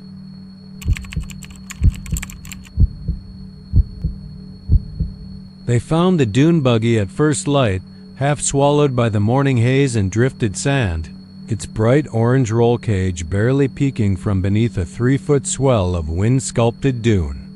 The phone cradle on the dashboard still held that tiny blinking dot on the screen. 2 a.m., etched in phosphorescent digits, as if the machine itself were marking the exact moment something went irrevocably wrong. No tire tracks led away from the vehicle, only the silent seams of shifting dunes. Like ripples frozen in time, and no footprints, human or animal, crisscrossed the dune's broad flank. They had scoured the beach for hours, 2 rangers and a volunteer from Corpus Christi, scanning the flats and the white gypsum sand with flashlights before the sun rose, but found nothing. No glove, no scraps of clothing, not even a dropped water bottle. Only the dune buggy, perched in its sandy drift like a tombstone carved by the relentless winds of Padre Island. He was supposed to be back by midnight. Jess Hartley, the thrill-seeking photographer, riding out alone under a full May moon to catch stars over the shallow lagoon and the skeletal bones of sun-bleached gale-force driftwood. After 3 messages left unanswered, the Rangers thought him overdue but not missing, until the buggy emerged. The volunteer, a kid named Spence with freckles on his nose and a crooked smile, insisted on probing the dunes, thrusting his flashlight into every undercut hollow, every crevasse between wind-worn humps. Once, his beam caught something like a handprint in the sand, 5 slender fingers splayed in a perfect arc, as though someone had pressed against a glass wall from beneath. He scrambled to brush away the sand, desperate to find anything that might identify Jess's path, but the print vanished under a puff of breeze before his eyes. They dragged the buggy free with ropes and the Ranger's old pickup. The engine coughed on a breath of oil and turned over with a single kick, the high beams flaring in the dawn gloom. Inside, the seat was layered in sand, and an empty thermos had rolled beneath the passenger side, lid caked with grit. On the glove compartment, they found crumbs of crackers, no wrapper, no sign of what he might have eaten, if he had eaten at all. They searched the skid pan under the chassis and discovered streaks of something dark, tacky brine mixed with coagulated blood. Whoever had been hurt here, or whatever had hurt them, lost so much of themselves in trying to escape. By afternoon, the beach had emptied. Tourists stayed away where rumor had seeped out of town. The dune buggy belonging to the missing photographer, the teenager who vanished without a single call for help. The Rangers set up a small command post at the old lifeguard station, radios crackling with coordinate grids, satellite pings, and messages to coastal guard boats. Every hour, Jess's last phone ping flickered into the network, bouncing off a cell tower 14 miles inland near a rutted service road where Lagoon meets a low scrub thicket. They hiked there in the sticky Gulf breeze, stomping through thorny mesquite and knee-deep sand, voices echoing against the hush of bird calls and distant surf. The only footprints they saw were their own dot at the scrub's edge. The world grew eerily still. No wind, no birds, no insects. The air tasted metallic, like blood left to sour in the sun. A low, rumbling moan rose beneath their boots, a faint vibration that seemed to emanate from the sand itself. They fell silent, rifles lowered. The mesquite branches creaked as though something large had passed through, brushing against the leaves with deliberate force. They called out Jess's name, voices cracking, but the only reply was that deep undercurrent of longing. An almost audible sigh carried on the breeze. They sliced a grid with shovels, pried at compacted sand, but nothing surfaced. The ground was too soft, too hungry, every blade of grass, every root holding secrets in its gnarled knots. When they paused to drink water, the radio sputtered and died. A crackle, a burst of static, and then silence. Spence pressed the radio against his ear, eyes widening. He fumbled with the dial, but the device went dead. The Rangers checked their own radios. Dead. Even their phones, switched to airplane mode to conserve battery, refused to turn on. The satellite distress beacon Jess carried was silent, unlit. It was as though the world had blinked and erased every technological trace of their presence. Night fell fast and dark. They lit lanterns, their halos of yellow flickering against the sand.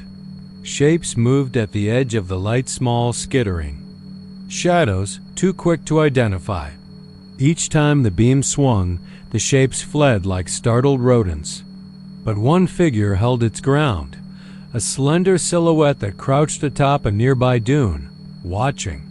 When the Rangers raised their rifles, it dissolved into the dune crest. The sand rippled, almost alive, as if inhaling their fear. Spence screamed then, a gasp of terror. He thought he saw a face molded in the dune slope, hollow eyes and a gaping maw, like the echo of Jess's own scream stretched long and thin. They retreated to the buggy, piled in two at a time, teeth chattering. The engine roared, but stalled. Again and again they twisted the key until, with a shudder that rattled every bone, it turned over and coughed to life. They ripped across the dunes, headlights slicing through the night, following the vague glow of the lifeguard station's lantern. Spence in the back seat, pressed flat against the roll cage, whispered that he had seen Jess somewhere in the dunes. Pale arms reaching out, eyes alight with frantic hope, beckoning them deeper into the maw of sand. Once back at the station, the Rangers agreed to wait until dawn before returning. But neither slept. They took shifts watching the buggy, its engine still warm, radio dead. Phone cradle blinking stubbornly at 2 a.m. In the final hour before light, Spence swore he heard scratching at the door, soft taps as though fingernails traced the metal. Skin. He lifted the flashlight. The beam danced across the sand outside, and there imprinted in relief on the dune was a single footprint, the size of a man's bare heel, vanishing into the crest. He shone the light, heart pounding. The print was fresh, the sand unbroken around it, as if someone had stepped through a window. Then, above them, the buggy's headlights flickered on. They bolted outside. The dune buggy sat idle on the sand, lights burning bright, engine running. The keys lay on the seat where Spence had dropped them. On the phone mount, the dot had shifted. Now it pulsed, as though it were searching for a signal that could never come. The door swung open, the sea breeze rolling in salt and sand. Nobody was inside. But in the glare of the headlights, etched into the passenger's window in a trailing smear of handprint, were the letters G.E. Sass pressed from within. as though fingers had clawed from the other side. And behind them, the vast dunes stretched, empty yet alive, as though the island itself breathed, waiting for its next visitor to vanish into the shifting bones of sand.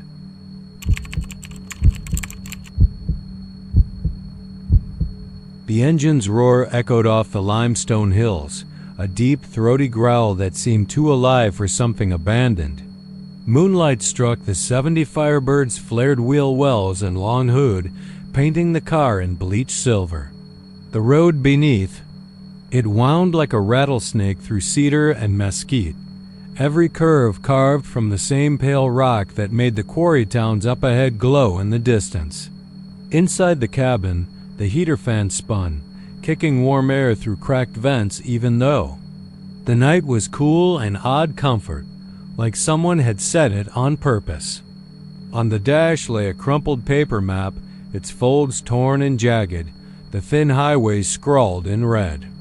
A dark stain splayed out where the driver's thigh might have rested. But there was no driver dot when Deputy Rose Carlyle arrived, the car's headlights were still on, slicing twin beams through the scrub. Her patrol truck rolled up so quietly that the engine thrum died without protest, leaving only the Firebird's faint hum and the slap of her boots on asphalt. She keyed her mic, voice low. Unit 3 to dispatch. I've got an abandoned vehicle, driver missing. Location: Ranch Road 967, 6 miles south of Tule Canyon. No response. Dispatch must have dozed off on a slow beat. She clicked off, jammed her door handle, and closed the gap. The bones of the night felt brittle, like the world might shard underfoot at any moment. She circled a Firebird, hand resting on her taser, eyes flicking from cracked windshield to the vacant seat. A radio sat in the cue folder, static spitting angrily when she nudged it. She reached in, fingers trembling, and grabbed the map. It was too big to be stuffed through a window. Whoever left in a hurry must have torn it free. The deputy flattened it against the hood, tracing red lines with a gloved finger until she saw fresh ink. Someone had circled a turnoff, Lost Map Ranch, written in blue pen. The name didn't exist on any official chart. She glanced inside. The passenger seat contained a single, tiny shoe-white canvas, laced in pink.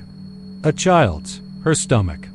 Flipped, a lullaby came through the radio, the static smoothing into a single mournful note. It was All the Pretty Horses, the Alabama Shakes cover. But that song hadn't been released in 15 years, and the station was dead by this. Far out, it swelled in the car, impossible, as if trapped in the wiring. The melody looped, and each time it finished. A whisper so low she thought the wind must have found its way and slid through the vents. Find me. Find me. Rose spun toward the sound, heart thudding loud against the hills. The road behind. Her was empty except for her truck's flashing amber lights. No neighbor's porch light, no farmhouse window. For a moment she imagined a figure up ahead, a silhouette against the moonlit brush, waving. She scanned, but nothing. The whisper pulsed again, urgent and small, like a child's call. She stepped forward, boots scuffing gravel, and peered through. The driver's window. The seatbelt hung from the post, twisted and stained. On the floorboard lay a leather-bound journal, cover cracked, pages unfurled by wind. She opened it to the first page, a child's handwriting, cramped and uneven. September 22nd. Papa says we'll find ghosts if we drive too far into the hills. Beneath, a drawing of a Firebird, 2 stick figures inside, their faces blank circles. Rose's breath fogged the glass as she flipped the page. More entries, all scratched beneath faded ink. I saw her last night. She followed the car. The breeze stiffened to a sudden chill, rattling the car as if a giant hand shivered it. The hum of the engine pitched higher, then cut out. Inside, the cabin went dead quiet, the only sound a distant owl that carried urgency instead of calm. Rose's radio died mid-lullaby. She jammed the truck's flashlight into her palm, the beam jittering across the map flat on the hood. The circled turnoff lay only half a mile up, where gravel spit the pavement. A sense of wrongness settled like bruised sky. She closed the journal and turned to her truck, intending to set up roadblocks, call for more units. But something froze her in place. From down the road came the snap of a twig, a soft crunch like a sneaker on dirt. Then another. Footsteps, so slow and patient. "Hello?" she called, voice firm though her throat felt raw.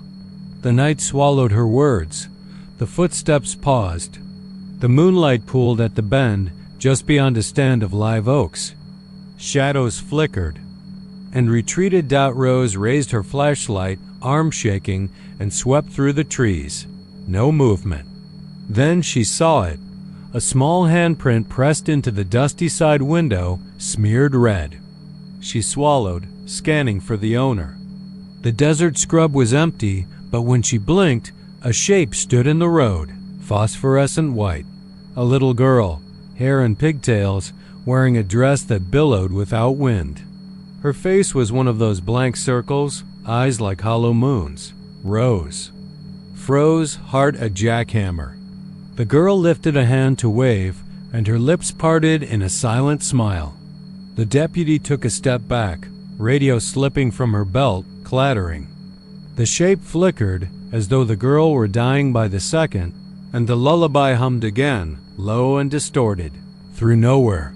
Instinct snapped in Rose. She bounded backward, fumbling for her maglite, and tripped over a loose stone. She hit the ground, the maglite skittering. The ghost girl drifted closer, footsteps whisper soft. Behind her, the road twisted deeper into hill country shadows, a place locals whispered about.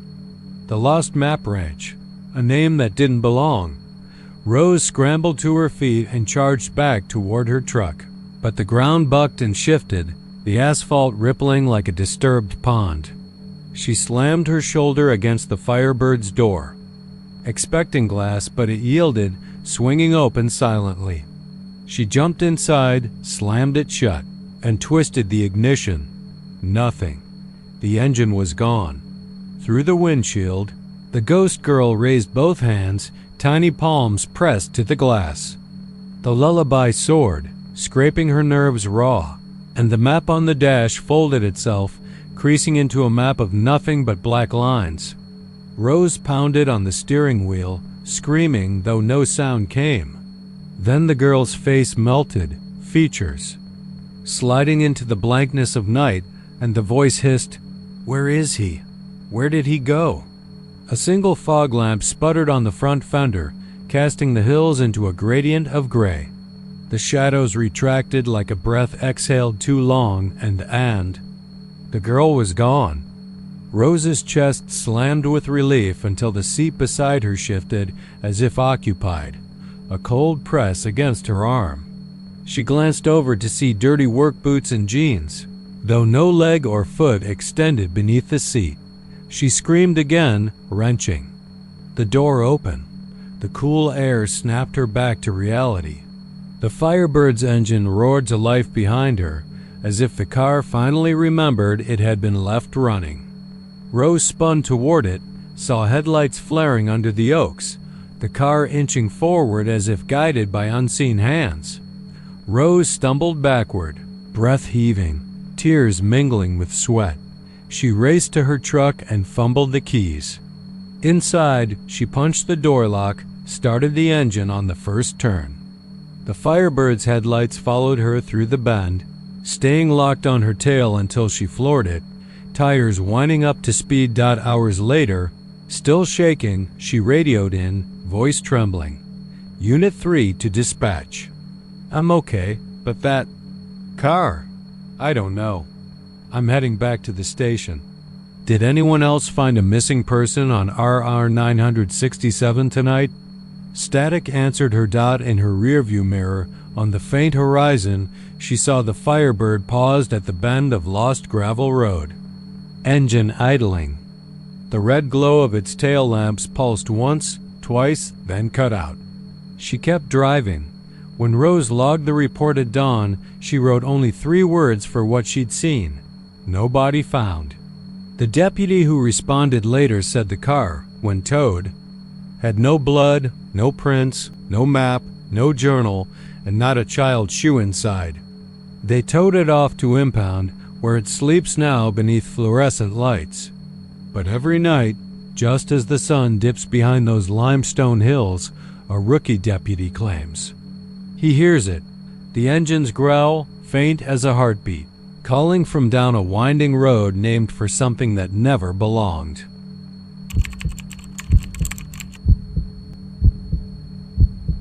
The morning I first saw the yellow beetle, the sun was just creeping over the low hills behind the old mission, turning the cracked adobe walls a bruised shade of lavender. I'd come out to Ghost Ranch to help old Manuel mend the fence. Hires extra hands when the cattle start roaming too close to the ruins, but I froze when I spotted it parked under the twisted mesquite.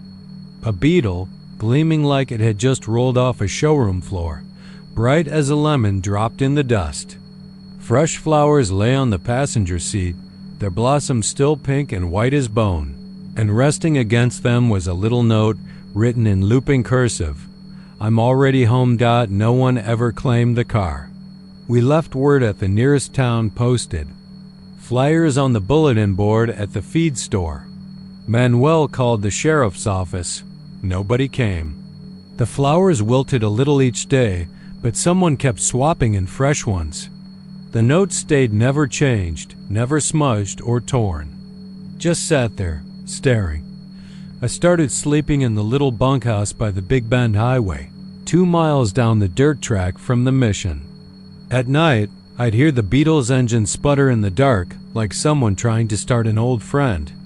Sometimes when I lay awake, I'd swear I heard its horn a single, hollow tootle echo down the ranch road at 3 in the morning.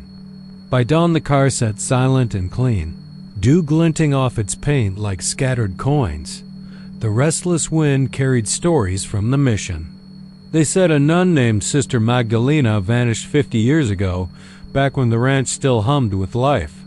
A yellow beetle was her only link to the outside world. She used to sneak out on moonlit nights, drive down to the river, bring back wildflowers. The gospel folks claimed she was punished for breaking her vows.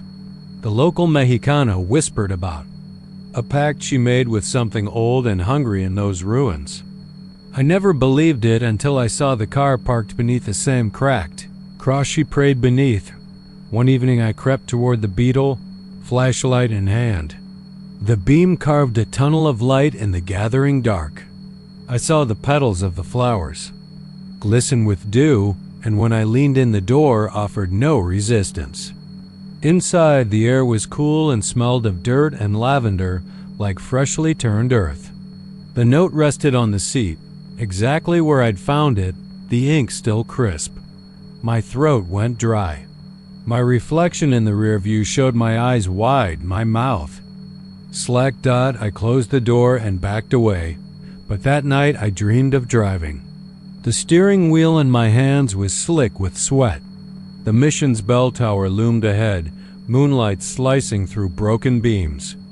A chorus of distant singing rose and fell, echoing off stone walls that shouldn't have echoed.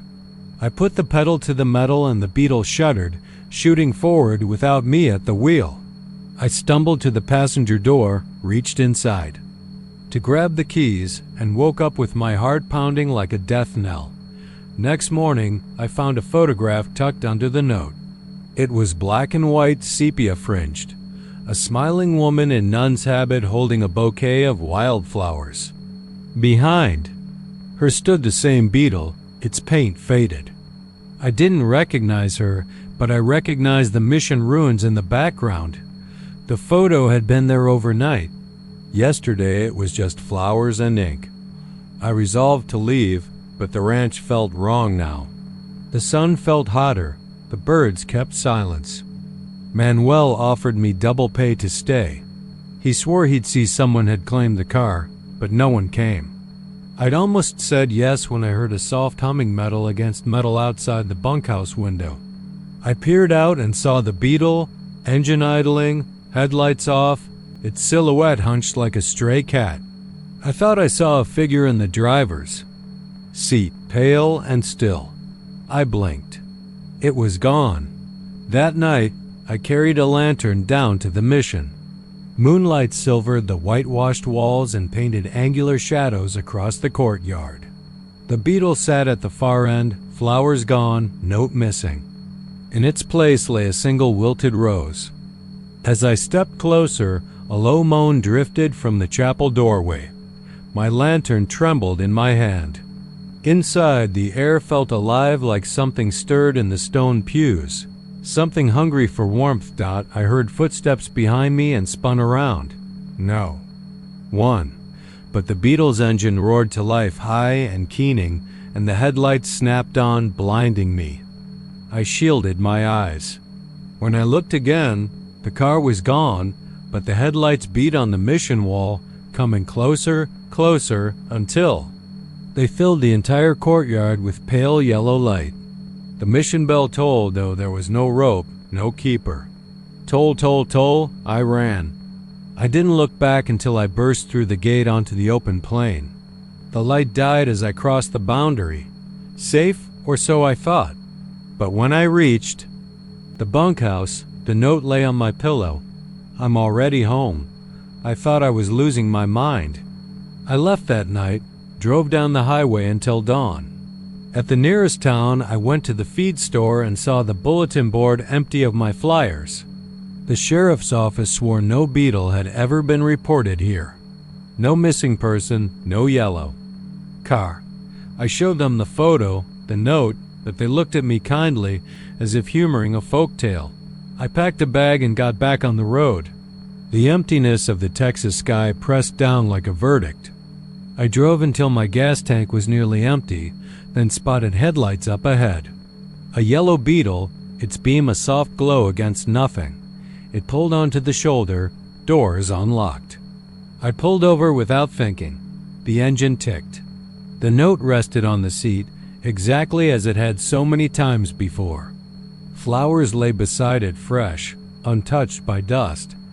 I got out and walked around, expecting to see a trick of the light, a reflection in the rear window. But the car was perfect, unblemished, waiting. I reached for the door handle and paused. Somewhere behind me, I heard singing, soft and distant, rising and falling in a language I didn't know. Heart pounding, I opened the door. Inside, the seat was empty, but the engine purred softly, ready. On the dash, a new note read, "Welcome home." I sat behind the wheel, hands trembling on the wheel. The road stretched out in both directions, endless under the pale sky. A single wildflower petal drifted down from the rearview mirror and landed in my lap. I gripped the wheel. The Beetle rolled forward on its own, and I realized I was exactly where I was supposed to be. The mission bells tolled faintly off in the distance as the horizon swallowed me up. I drove until I could no longer see the road, until the world contracted into the yellow glow of headlights, until the note's promise became truth. I was already home.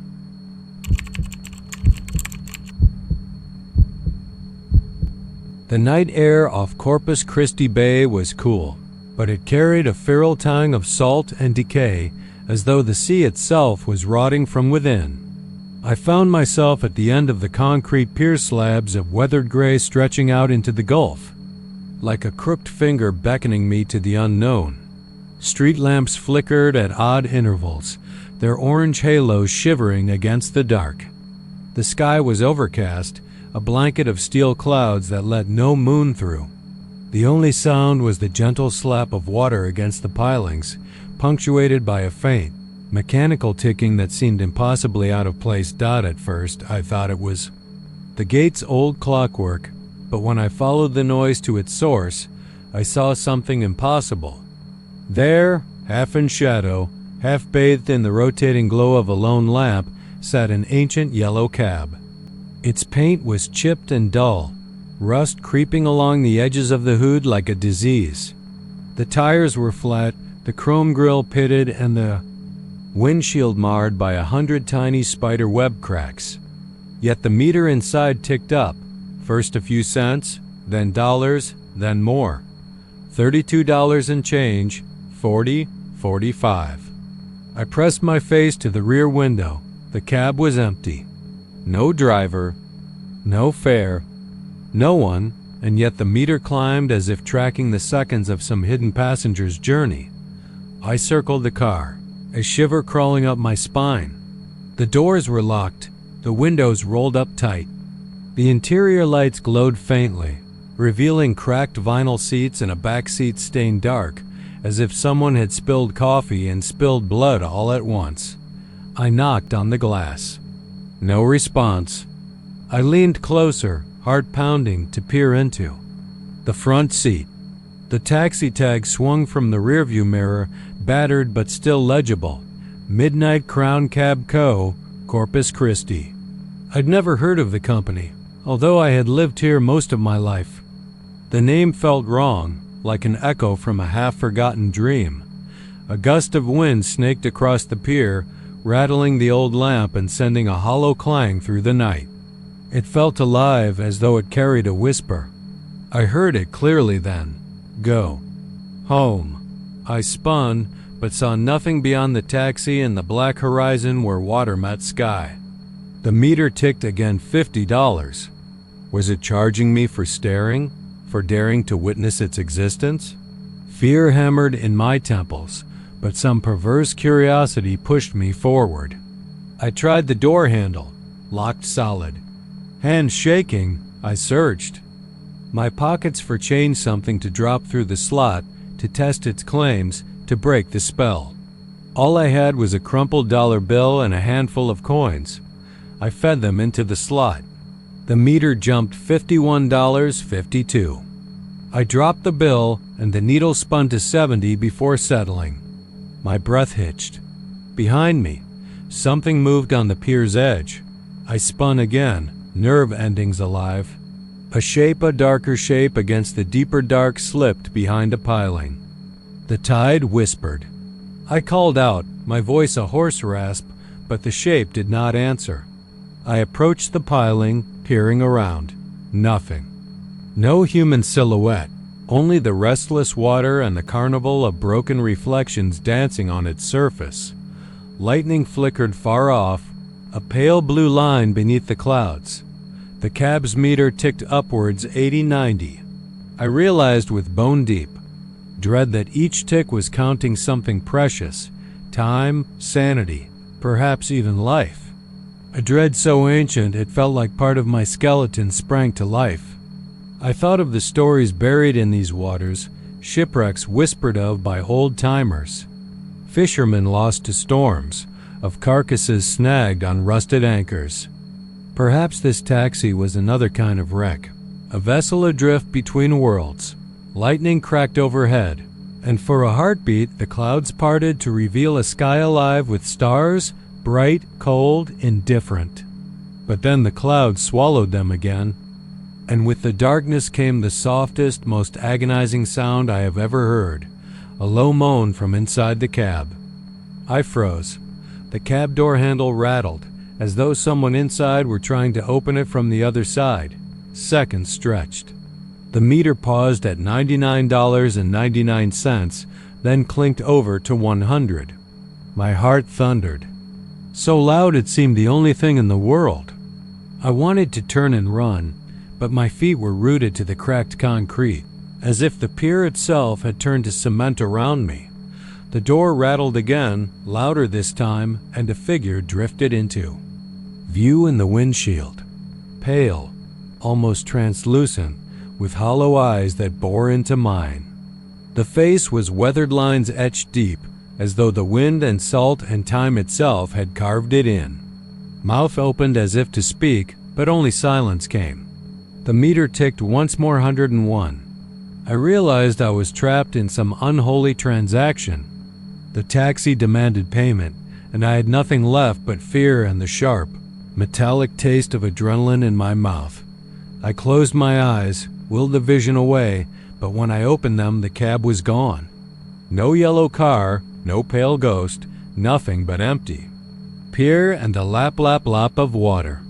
My breath left me, and I sank to my knees, hands pressed against the rough concrete.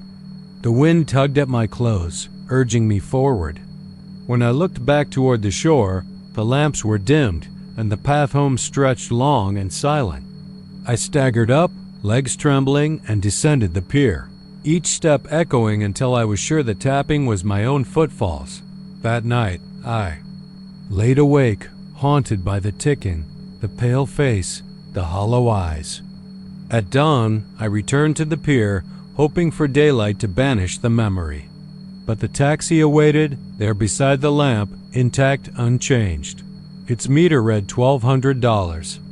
No dents from my previous visit, no tears in the vinyl, no evidence that it had transported me away. Just a machine waiting. I never did ride in that taxi, nor did I see any driver climb inside. Still, I hear the ticking whenever I stand too close to the water at night, as though the bay remembers. I hear it when the wind falls still and the clouds blot out the moon. It reminds me of the price we pay for trespassing into places we were never meant to go, of doors opened in the dead of night that can never be closed. If you ever walk the pier at Corpus Christi Bay after midnight and you see a yellow cab with its meter running, don't step inside. It will charge you for your fear, meter your soul, and leave you stranded at the end of the world with no way back.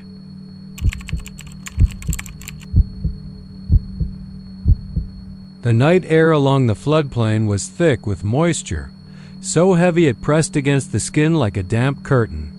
Across a shallow inlet of Devil's River, half hidden by knee-high reeds and broken branches, sat a lifted 4x4. It's massive. Tires sunk deep into the soft mud. Rust streaked down its once black doors, and the windshield was smeared with caked earth that glistened in the beam of the lone headlamp mounted above the grill. The radio inside crackled faintly, the green cell signal icon blinking defiantly even though the dash read no service. On the passenger seat lay a cell phone, screen cracked, one unread voicemail blinking in grim orange. A single dot, suggesting someone, somewhere, was waiting. Eli Jacobs had been scouting locations for his next off-road excursion when he spotted those taillights nose deep in the mud. He'd expected an abandoned hunting blind or maybe a bonfire ring washed away by last week's rains, but not this. With the engine still running and the tires spinning slowly, the rig seemed to shiver in place, a wounded beast refusing to die. Eli felt a jolt of adrenaline curiosity, maybe guilt. He killed his own engine, stepped out into the muck, and waded across 10 yards of slick river clay. The air smelled of clay, freshwater algae, and something faintly metallic like blood. When he reached the driver's door, he tapped on the glass. The engine roared in response as if startled. Through the smeared glass, he saw the empty cab. The steering wheel turned slightly to the left. The radio dial illuminated at station 88.3, nothing but static.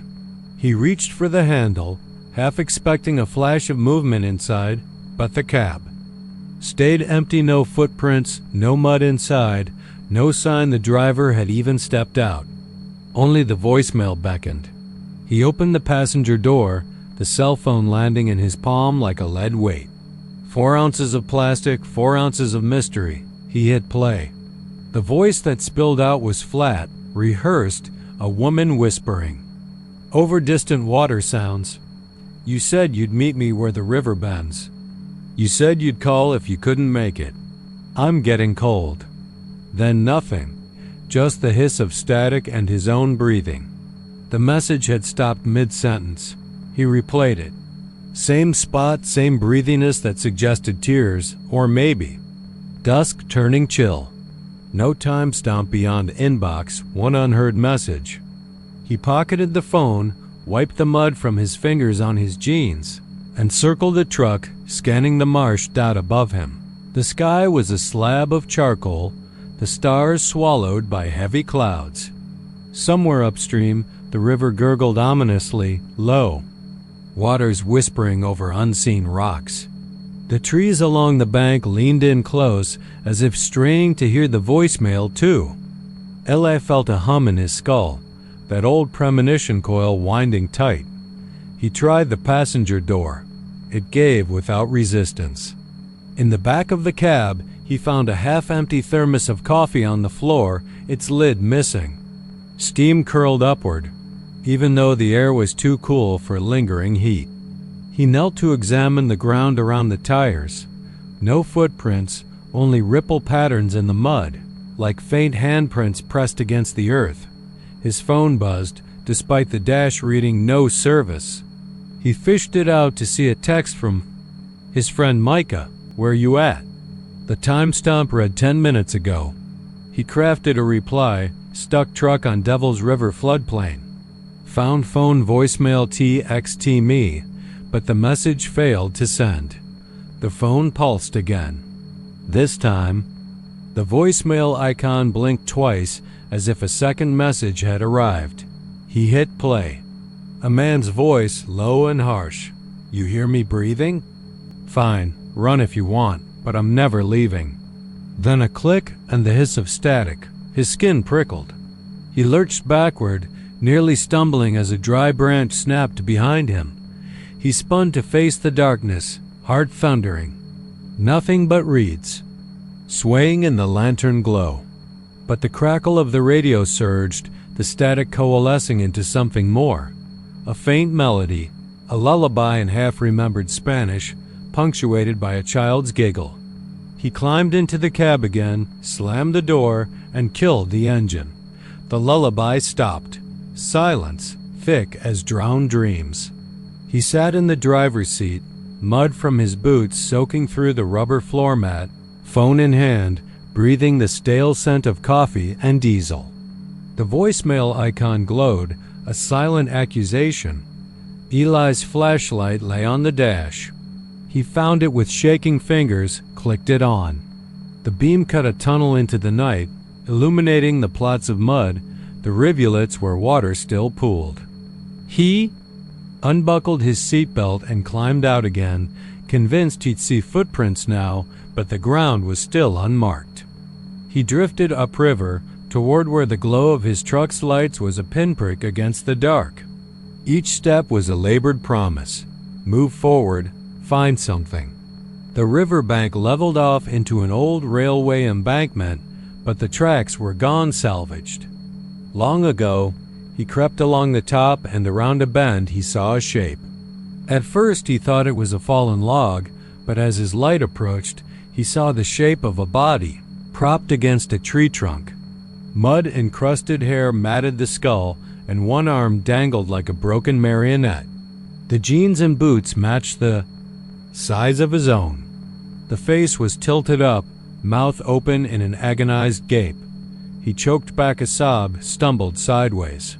The corpse slumped forward, jaw slack, eyes fixed on emptiness.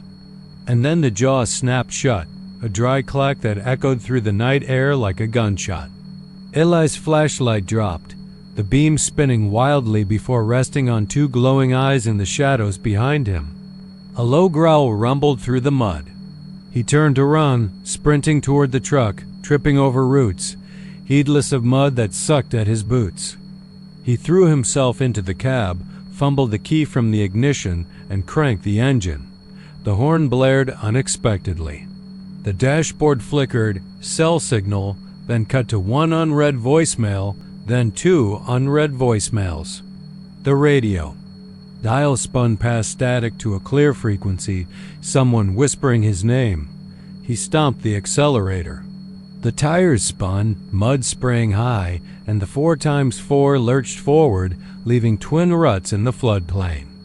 The beam of the headlamp caught something in the rearview mirror 5 feet tall, skeletal fingers curled around the edge of the tailgate, pale eyes peering in.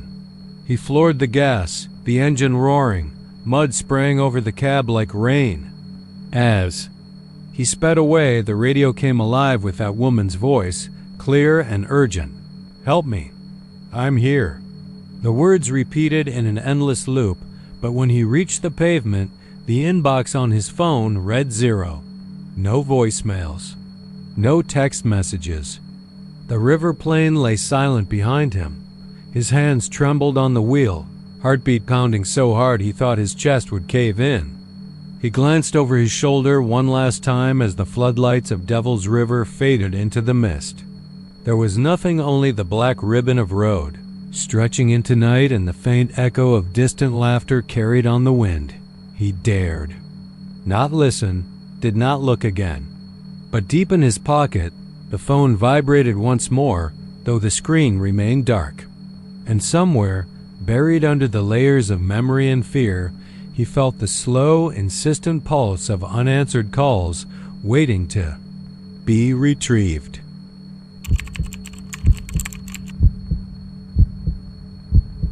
The old station wagon sat half buried in dust, its faded olive paint dulled by years of sun and wind. The chrome trim around the windows was pitted, and the rubber seals had cracked, giving the impression that the car had grown old in place, like a moss-covered tomb. Camping gear-stained tarps, fraying rope, a battered Coleman stove was lashed to the roof rack as though someone had fled in haste, leaving the load in a jumbled pile. The driver's door hung slightly ajar, and the engine bay gaped empty. Of heat, the hood propped by its own worn hinge. Nearby, the highway ribboned off toward Terlingua, but no car keys, no wallet, no phone lay where someone might have dropped them. Only the pale, washed-out landscape and the echo of a single GPS ping-a-dot 3 miles back down the gravel road marked the last trace of a man who never returned. I found it at first light, shining my flashlight across the cracked dash and the single pair of scuffed boots on the passenger floor. No blood, no sign of struggle. The upholstery had a faint smell of sweat and diesel, and beneath the front seat, tucked into a gap in the vinyl, was a crumpled map of Big Bend National Park. The map bore a route, roughly penciled in charcoal. From the station wagon's current location, a line meandered south toward an arroyo that cut through the desert flats. Whoever had drawn it knew the terrain. I was the first officer on scene, Deputy Clara Rios of Brewster County. By the time I keyed my radio calling the sheriff, calling for search and rescue, the sun was already climbing, bleeding gold across the Chizos Peaks. I stood on the shoulder, tracking the broken line to where the GPS said he'd been 3 hours earlier. There were footprints, deep impressions in the soft gravel, heading away from the car. One set boots, size 10, headed south, and a second set, smaller and barefoot, joined the first about 200 feet beyond the station wagon. They staggered, as though one person had switched boots to a barefoot at some point. They trailed into the mesquite and ocotillo until the footprints faded. I found a fresh campfire ring hewn from stones, still warm to the touch, embers staining the sand, and a blackened pot half buried beside it. I saw the faint outline of letters scorched into the metal. D. He'd tried to cook something. Maybe a rabbit. Maybe tin foil. Whatever it was, I found no bones, no scraps, nothing more than ash. My partner, Deputy Vic Nolan, and I followed that tentative trail until the world narrowed to a half-mile circle of scrub and cactus. We set up transceivers, called for trackers with K9 units, and scanned dusklight washes with infrared scopes, but the desert swallowed our voices. Coyotes answered from 2 ridges over, their howls like laughter at our intrusion. We found nothing but tumbleweed and the occasional tufts of rabbit fur.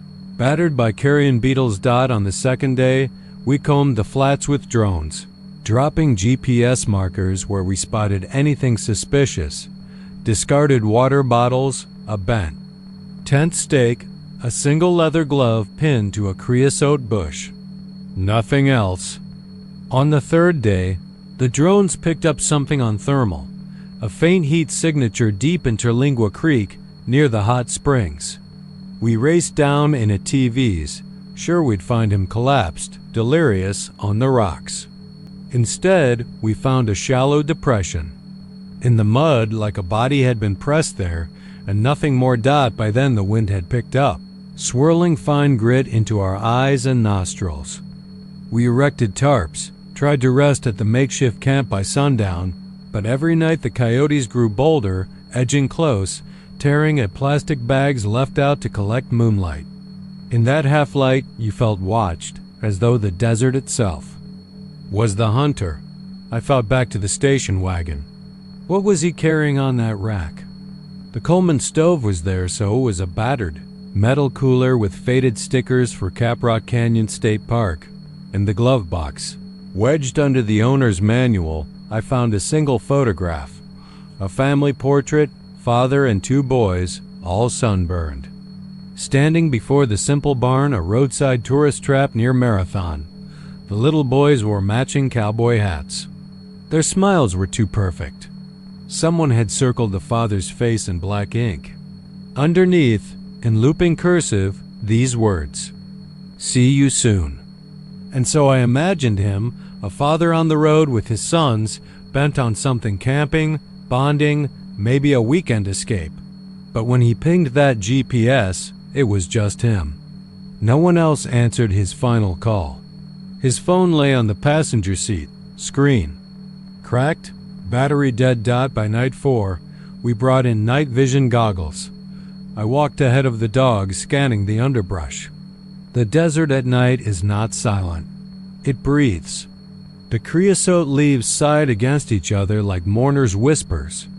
And then I saw a glimpse of something, a dark shape half hidden under a mesquite, too still to belong to an animal. I signaled Nolan, and we crouched.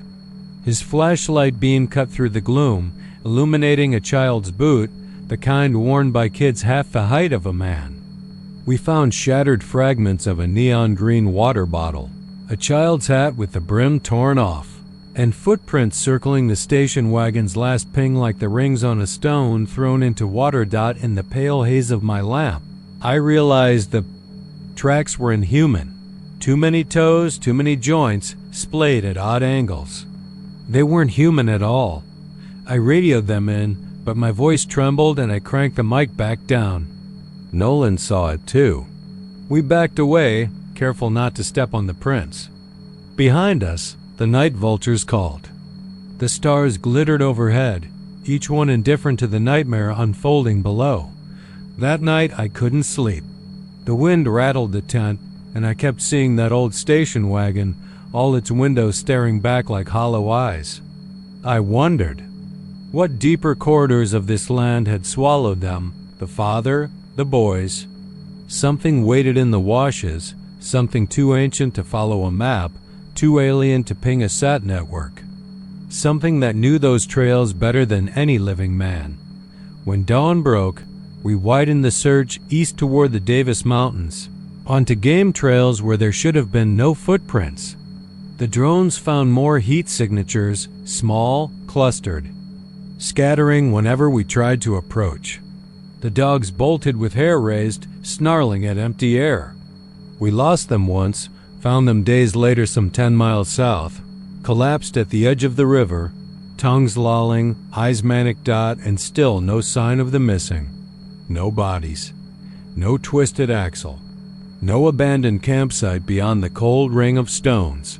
On the 5th day, I returned to the station wagon. I ran a gloved hand over the passenger seat, and my fingers passed through something warm. My blood froze. It was flesh-soft and pulsing. I recoiled, heart hammering. The light slivered through the broken door window, and for a second I saw him, the father, kneeling, head bowed, as though he prayed. The kids behind him, faces blank, eyes glassy, reaching out for something just beyond their grasp. I blinked, and they were gone.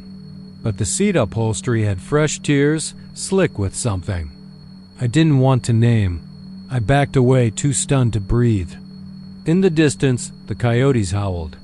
I left then, stumbling down that 3-mile track, not caring if I ever saw the station wagon again. But something walked behind me, always just out of sight, matching my stride, breathing in sync. I radioed. for immediate extraction. They found me curled around my shotgun, sobbing, convinced that if I stayed another hour, I'd vanish too, that the dark claws of Terlingua's desert would reach in and pull me under. I don't know what I saw, couldn't tell if I'd gone mad or if the desert had revealed its secret.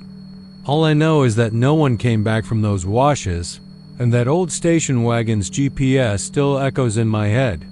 3 miles back, and then nothing. They tell me the case is open. They tell me they'll never give up, but I know better. Some places don't want to be solved. They want to be left alone, their victims counted in silent whispers, their tragedies preserved in bone-dry sand. And out there, beyond the reach of road maps and search grids, something watches, waiting for the next fool who thinks he can camp under a Texas sky and never learn how deep the darkness runs.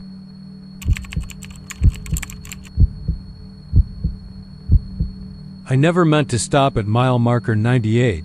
I was late running on empty, eyes burning from too many miles and too little sleep, and the highway was nothing but black ribbons stretching through mesquite scattered like broken teeth. The sign came. Up on the dash, 98. Then the truck. Headlights flickered over the bed of a Ford F-150, coated in the pale dust of years, as if it had sat there since the highway was built. I eased onto the shoulder, heart pounding. Something about that rust-spattered grill made the hair on my neck stand up. I climbed out, the gravel on my boots crunching sharp in the quiet.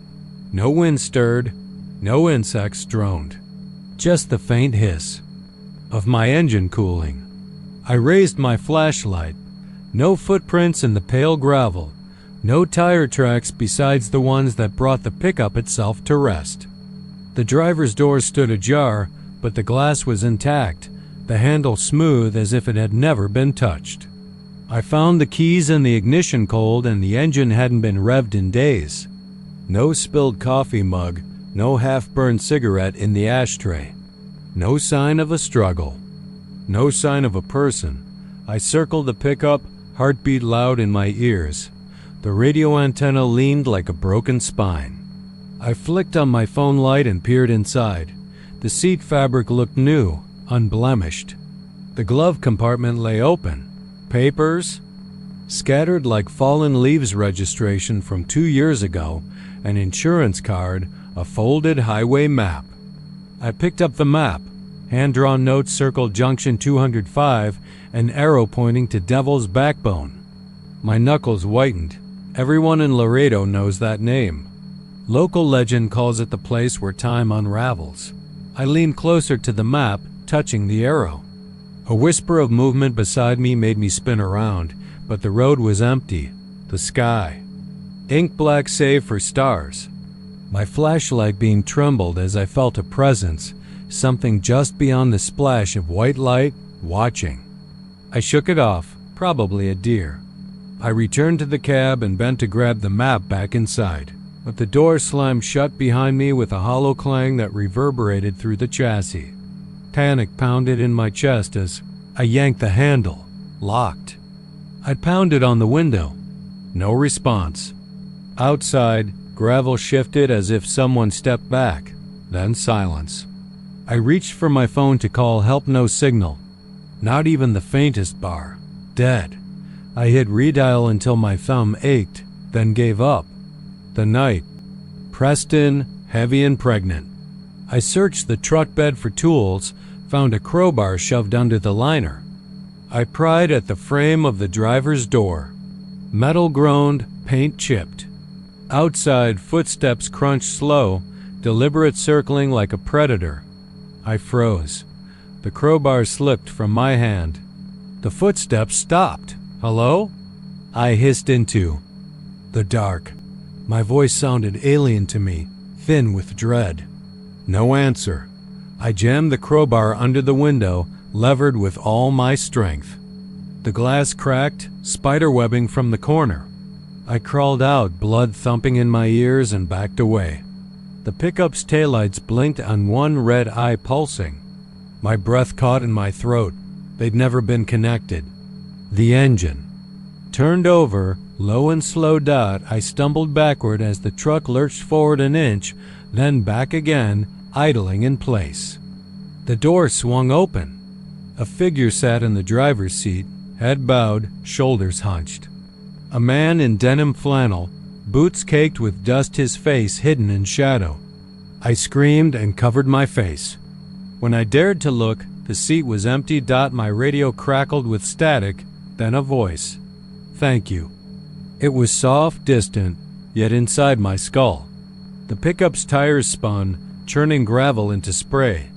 Then it moved back onto the highway, tail lights fading into the darkness. For a heartbeat, I thought it was leaving, then the lights blinked. Back on, closer, as if it circled me. My flashlight flickered and died. I ran. Heart splitting my chest, lungs burning. Gravel flew beneath my boots as I sprinted for my car, sliding in and locking the doors. Hands pressed against the window, I watched the F-150 slide across the shoulder. Quarter mile down, until it settled again, engine silent. I swallowed bile and floored the accelerator, tires spinning hot rubber until finally I shot onto the highway, leaving the marker behind. That night I didn't sleep. I drove straight to the sheriff's station in Uvalde, all adrenaline and fear. They smiled kind, patient, but shook their heads. No report of an abandoned pickup at mile marker 98. No missing person. No record of any truck matching that license. Or Vang. They ran my story against every local tale. Devil's Backbone, highway hauntings, the man who disappeared on 98. Nothing.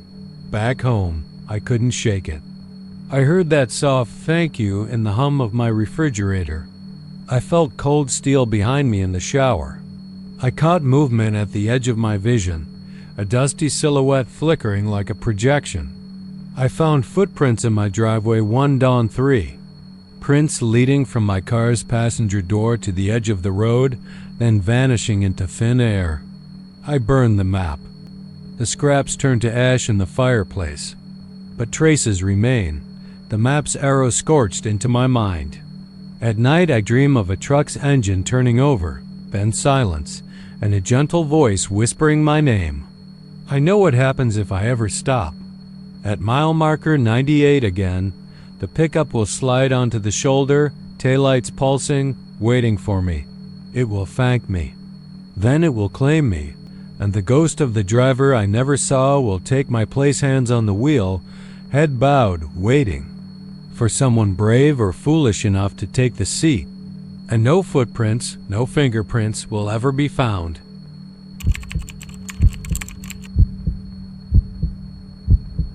I pull the old convertible off the gravel road just as the sun dips below the pines, the stereo still pulsing that tinny, half-familiar tune.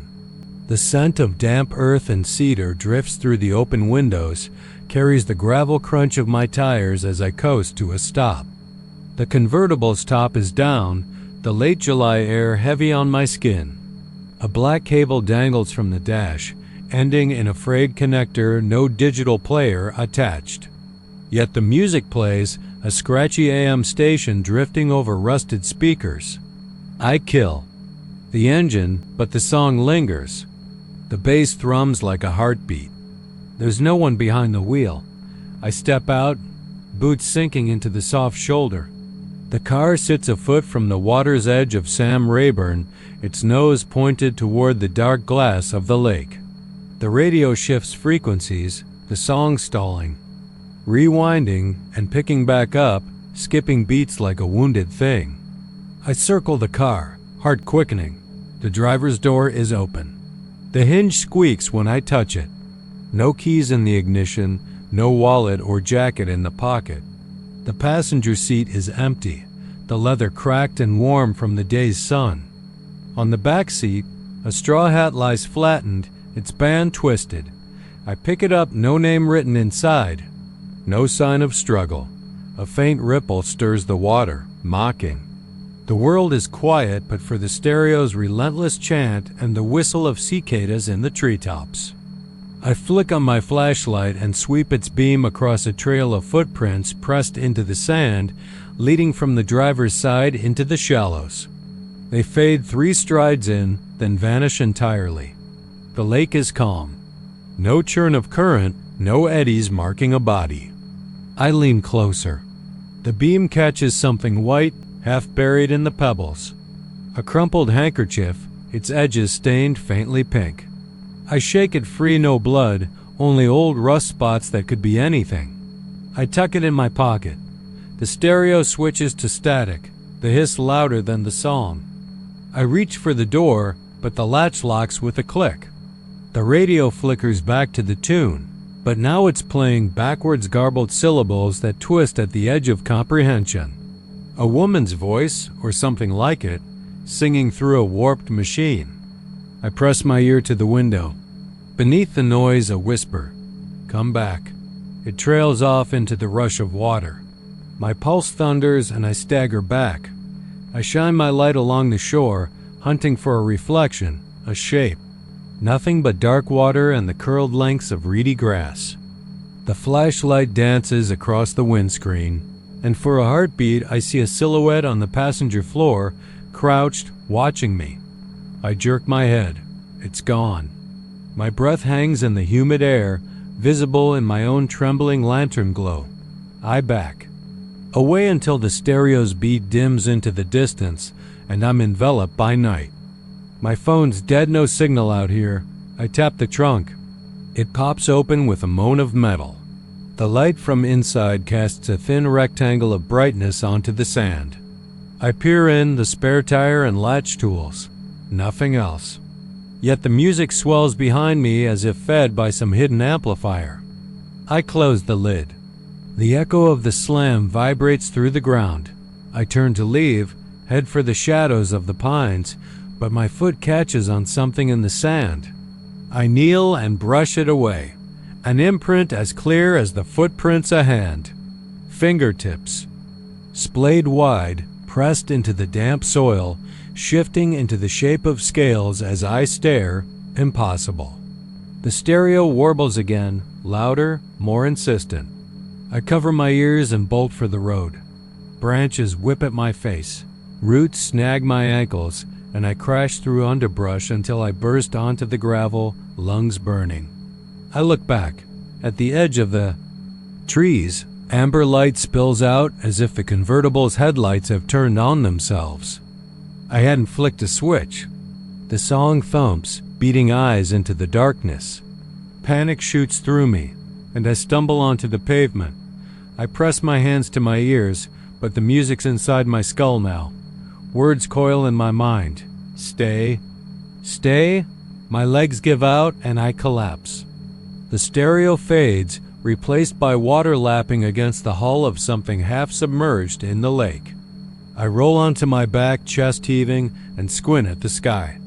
The moon's gone behind a curtain of cloud. Then I smell it, gasoline and damp cloth. Crawling back to the car, I find it empty still, but the stereo has gone silent. Relief flickers, brief as a candle, until I notice fresh footprints at the hood, leading around to the trunk, then past me, straight into the woods. They end at the trunk of an oak where the bark has been ripped away, exposing raw, bleeding wood. I shine my light up the trunk, a smear of crimson sap too thick. My reflection dances in the beam, and for a moment, I think I see someone standing behind me, pale, motionless. My heart freezes. I whirl around, nothing. When I look back, the car's running again, headlights on, stereo humming low. The convertible drifts forward, tires crunching on gravel, rolling toward the water as if steered by an unseen hand. I scream, leap forward, grab the door, cannot open it. My fingers slip on cold metal. The car coasted to the edge. The right wheel dips into the shallows, submerging up to the axle. The stereo clicks off. Silence dot and then a slow, deliberate chuckle, low and rasping, echoes from the dark. I remained rooted to the spot, watching as the car sinks, water swallowing mirrors, doors, until only the rear end glints like a coffin lid. The music starts again, faint through the water, muffled but perpetually playing.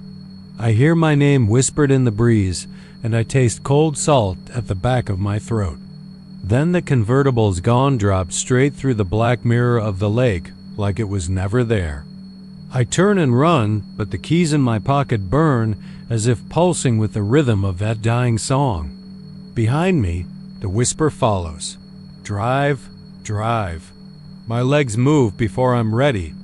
I don't stop until the tree line falls away and I find myself on the highway, headlights trailing behind. The stereo in my own car flickers on, a ghostly tune slithering through my speakers. I slam to a stop, heart pounding so loud I'm sure the world hears it. The music cuts out. I sit in the dark, trembling, knowing that wherever I go, or however far I drive, that song will begin again, and there will be no one behind the wheel but me.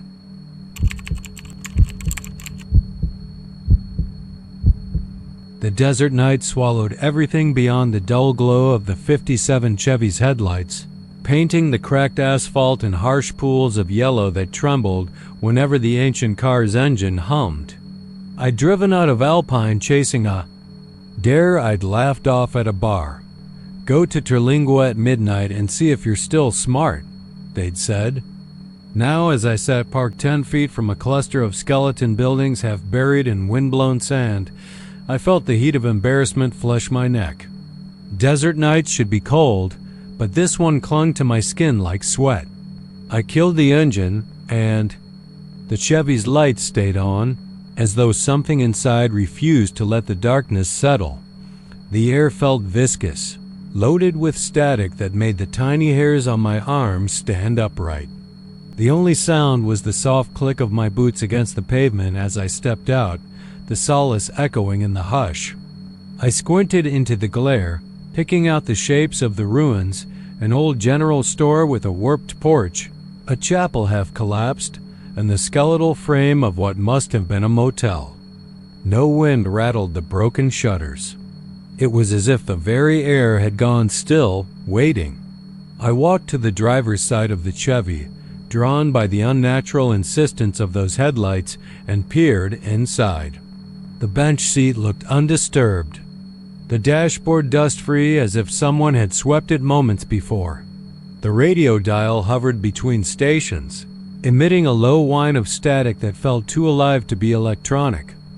I reached for the door handle, but the hair on my neck prickled. A soft thump from the Chevy's trunk jolted me, and for a second I was certain the car's metal panels shifted like ribs. My rational mind pounded at my skull cars don't breathe. They don't stalk. Bring it back, I told myself. It's an old model. Something's loose. I forced my hand down, unlatching the trunk, and it popped open with a hiss as if releasing held breath. I nearly stumbled backward, expecting an enormous tumble of sand or some long-forgotten luggage to fall out, but it was empty except for a single leather glove, black and worn, lying in the center like a dark invitation. I looked around. Nothing moved, not a crow in the sky, not a tumbleweed across the street. My phone buzzed in my pocket. 2% battery life left, so I ignored it. Nothing out here but ghosts. I closed the trunk and stepped back toward the ghost town. Windows stared at me like blank eyes, empty frames hunched beneath the moon. The ground was littered with brittle shards of glass and rusted cans that crunched underfoot. No footprints but mine. No whispers but the distant sigh of wind. As I passed the chapel, I thought I saw movement between the broken pews, a flicker of white cloth. I held my breath, scanning, but there was only a collapsed hymn book and the pews gnawed by termites. A cold breath of air blew down the aisle, though there was no door to allow a breeze.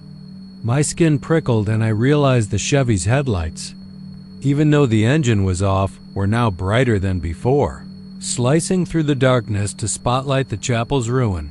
I turned to run back to the car, heart slamming against my ribs, and that's when I saw him, a figure in the driver's seat, slumped over, unmoving. The turquoise paint smudged beneath the headlights made him look like an oil slick inside the windshield. At first, I thought it was some hunter's jacket tossed over the wheel, but as I neared, the outline sharpened into a body. Jeans stained with dust, a flannel shirt faded to gray, head lolling to one side. I ran, hands shaking, into the glow, and the engine stuttered to life as if greeting him. The radio burst into static, then a ragged breathing that was too steady to be random interference. I circled the car, fumbled for a door, and ripped it open. The seat was empty. I yanked at the passenger side, nothing. The back seats, nothing. In the floorboard, I saw muddy footprints, 2 sets, one leading in and one leading out, disappearing into the sand under the car. My breathing thundered in my ears as I knelt, brushing aside dust to reveal a single distorted tire track that stretched into the blackness behind me. I stood abruptly and spun around, thinking I'd catch sight of him skulking off, but there was only the moonlit horizon and the faint outline of the Big Bend peaks. No trace of a man. I slammed the door shut, and the engine roared for an instant. As if angry, before cutting out again, something cold pressed at the back of my neck. Not a finger, but a presence so close I could feel its weight like a hand on my shoulder. I froze, vision blurred, and the radio crackled from inside the car. "Help me." The voice was hollow, distant, and each syllable seemed to echo across the empty streets. I turned to run, but every step felt sluggish, like wading through syrup. The glove from the trunk slipped around my foot, spinning me to face the car once more. The headlights were off now, and I saw the driver inside, pale in the gloom, eyes fixed on me. He raised an arm now, a hand waving slowly. A scream lodged in my throat as the glove at my feet twitched. I backed away, heart hammering, and glove crawled upright like a beetle, flexing its fingers. From the car, the engine sputtered, lights flickering on and off in the rhythm of a heartbeat. The voice whispered again, closer this time, "Don't leave." My legs gave out and I crouched, hands on my ears, begging the world to stop.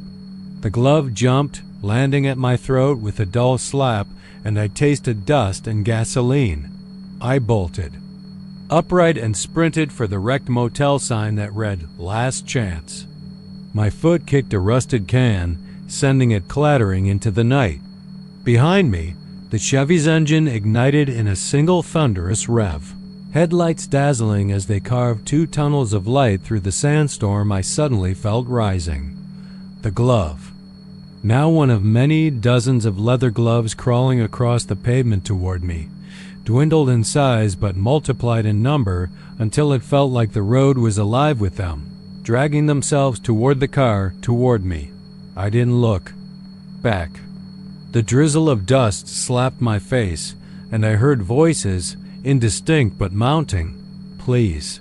Screams, laughter that sounded both childish and ancient.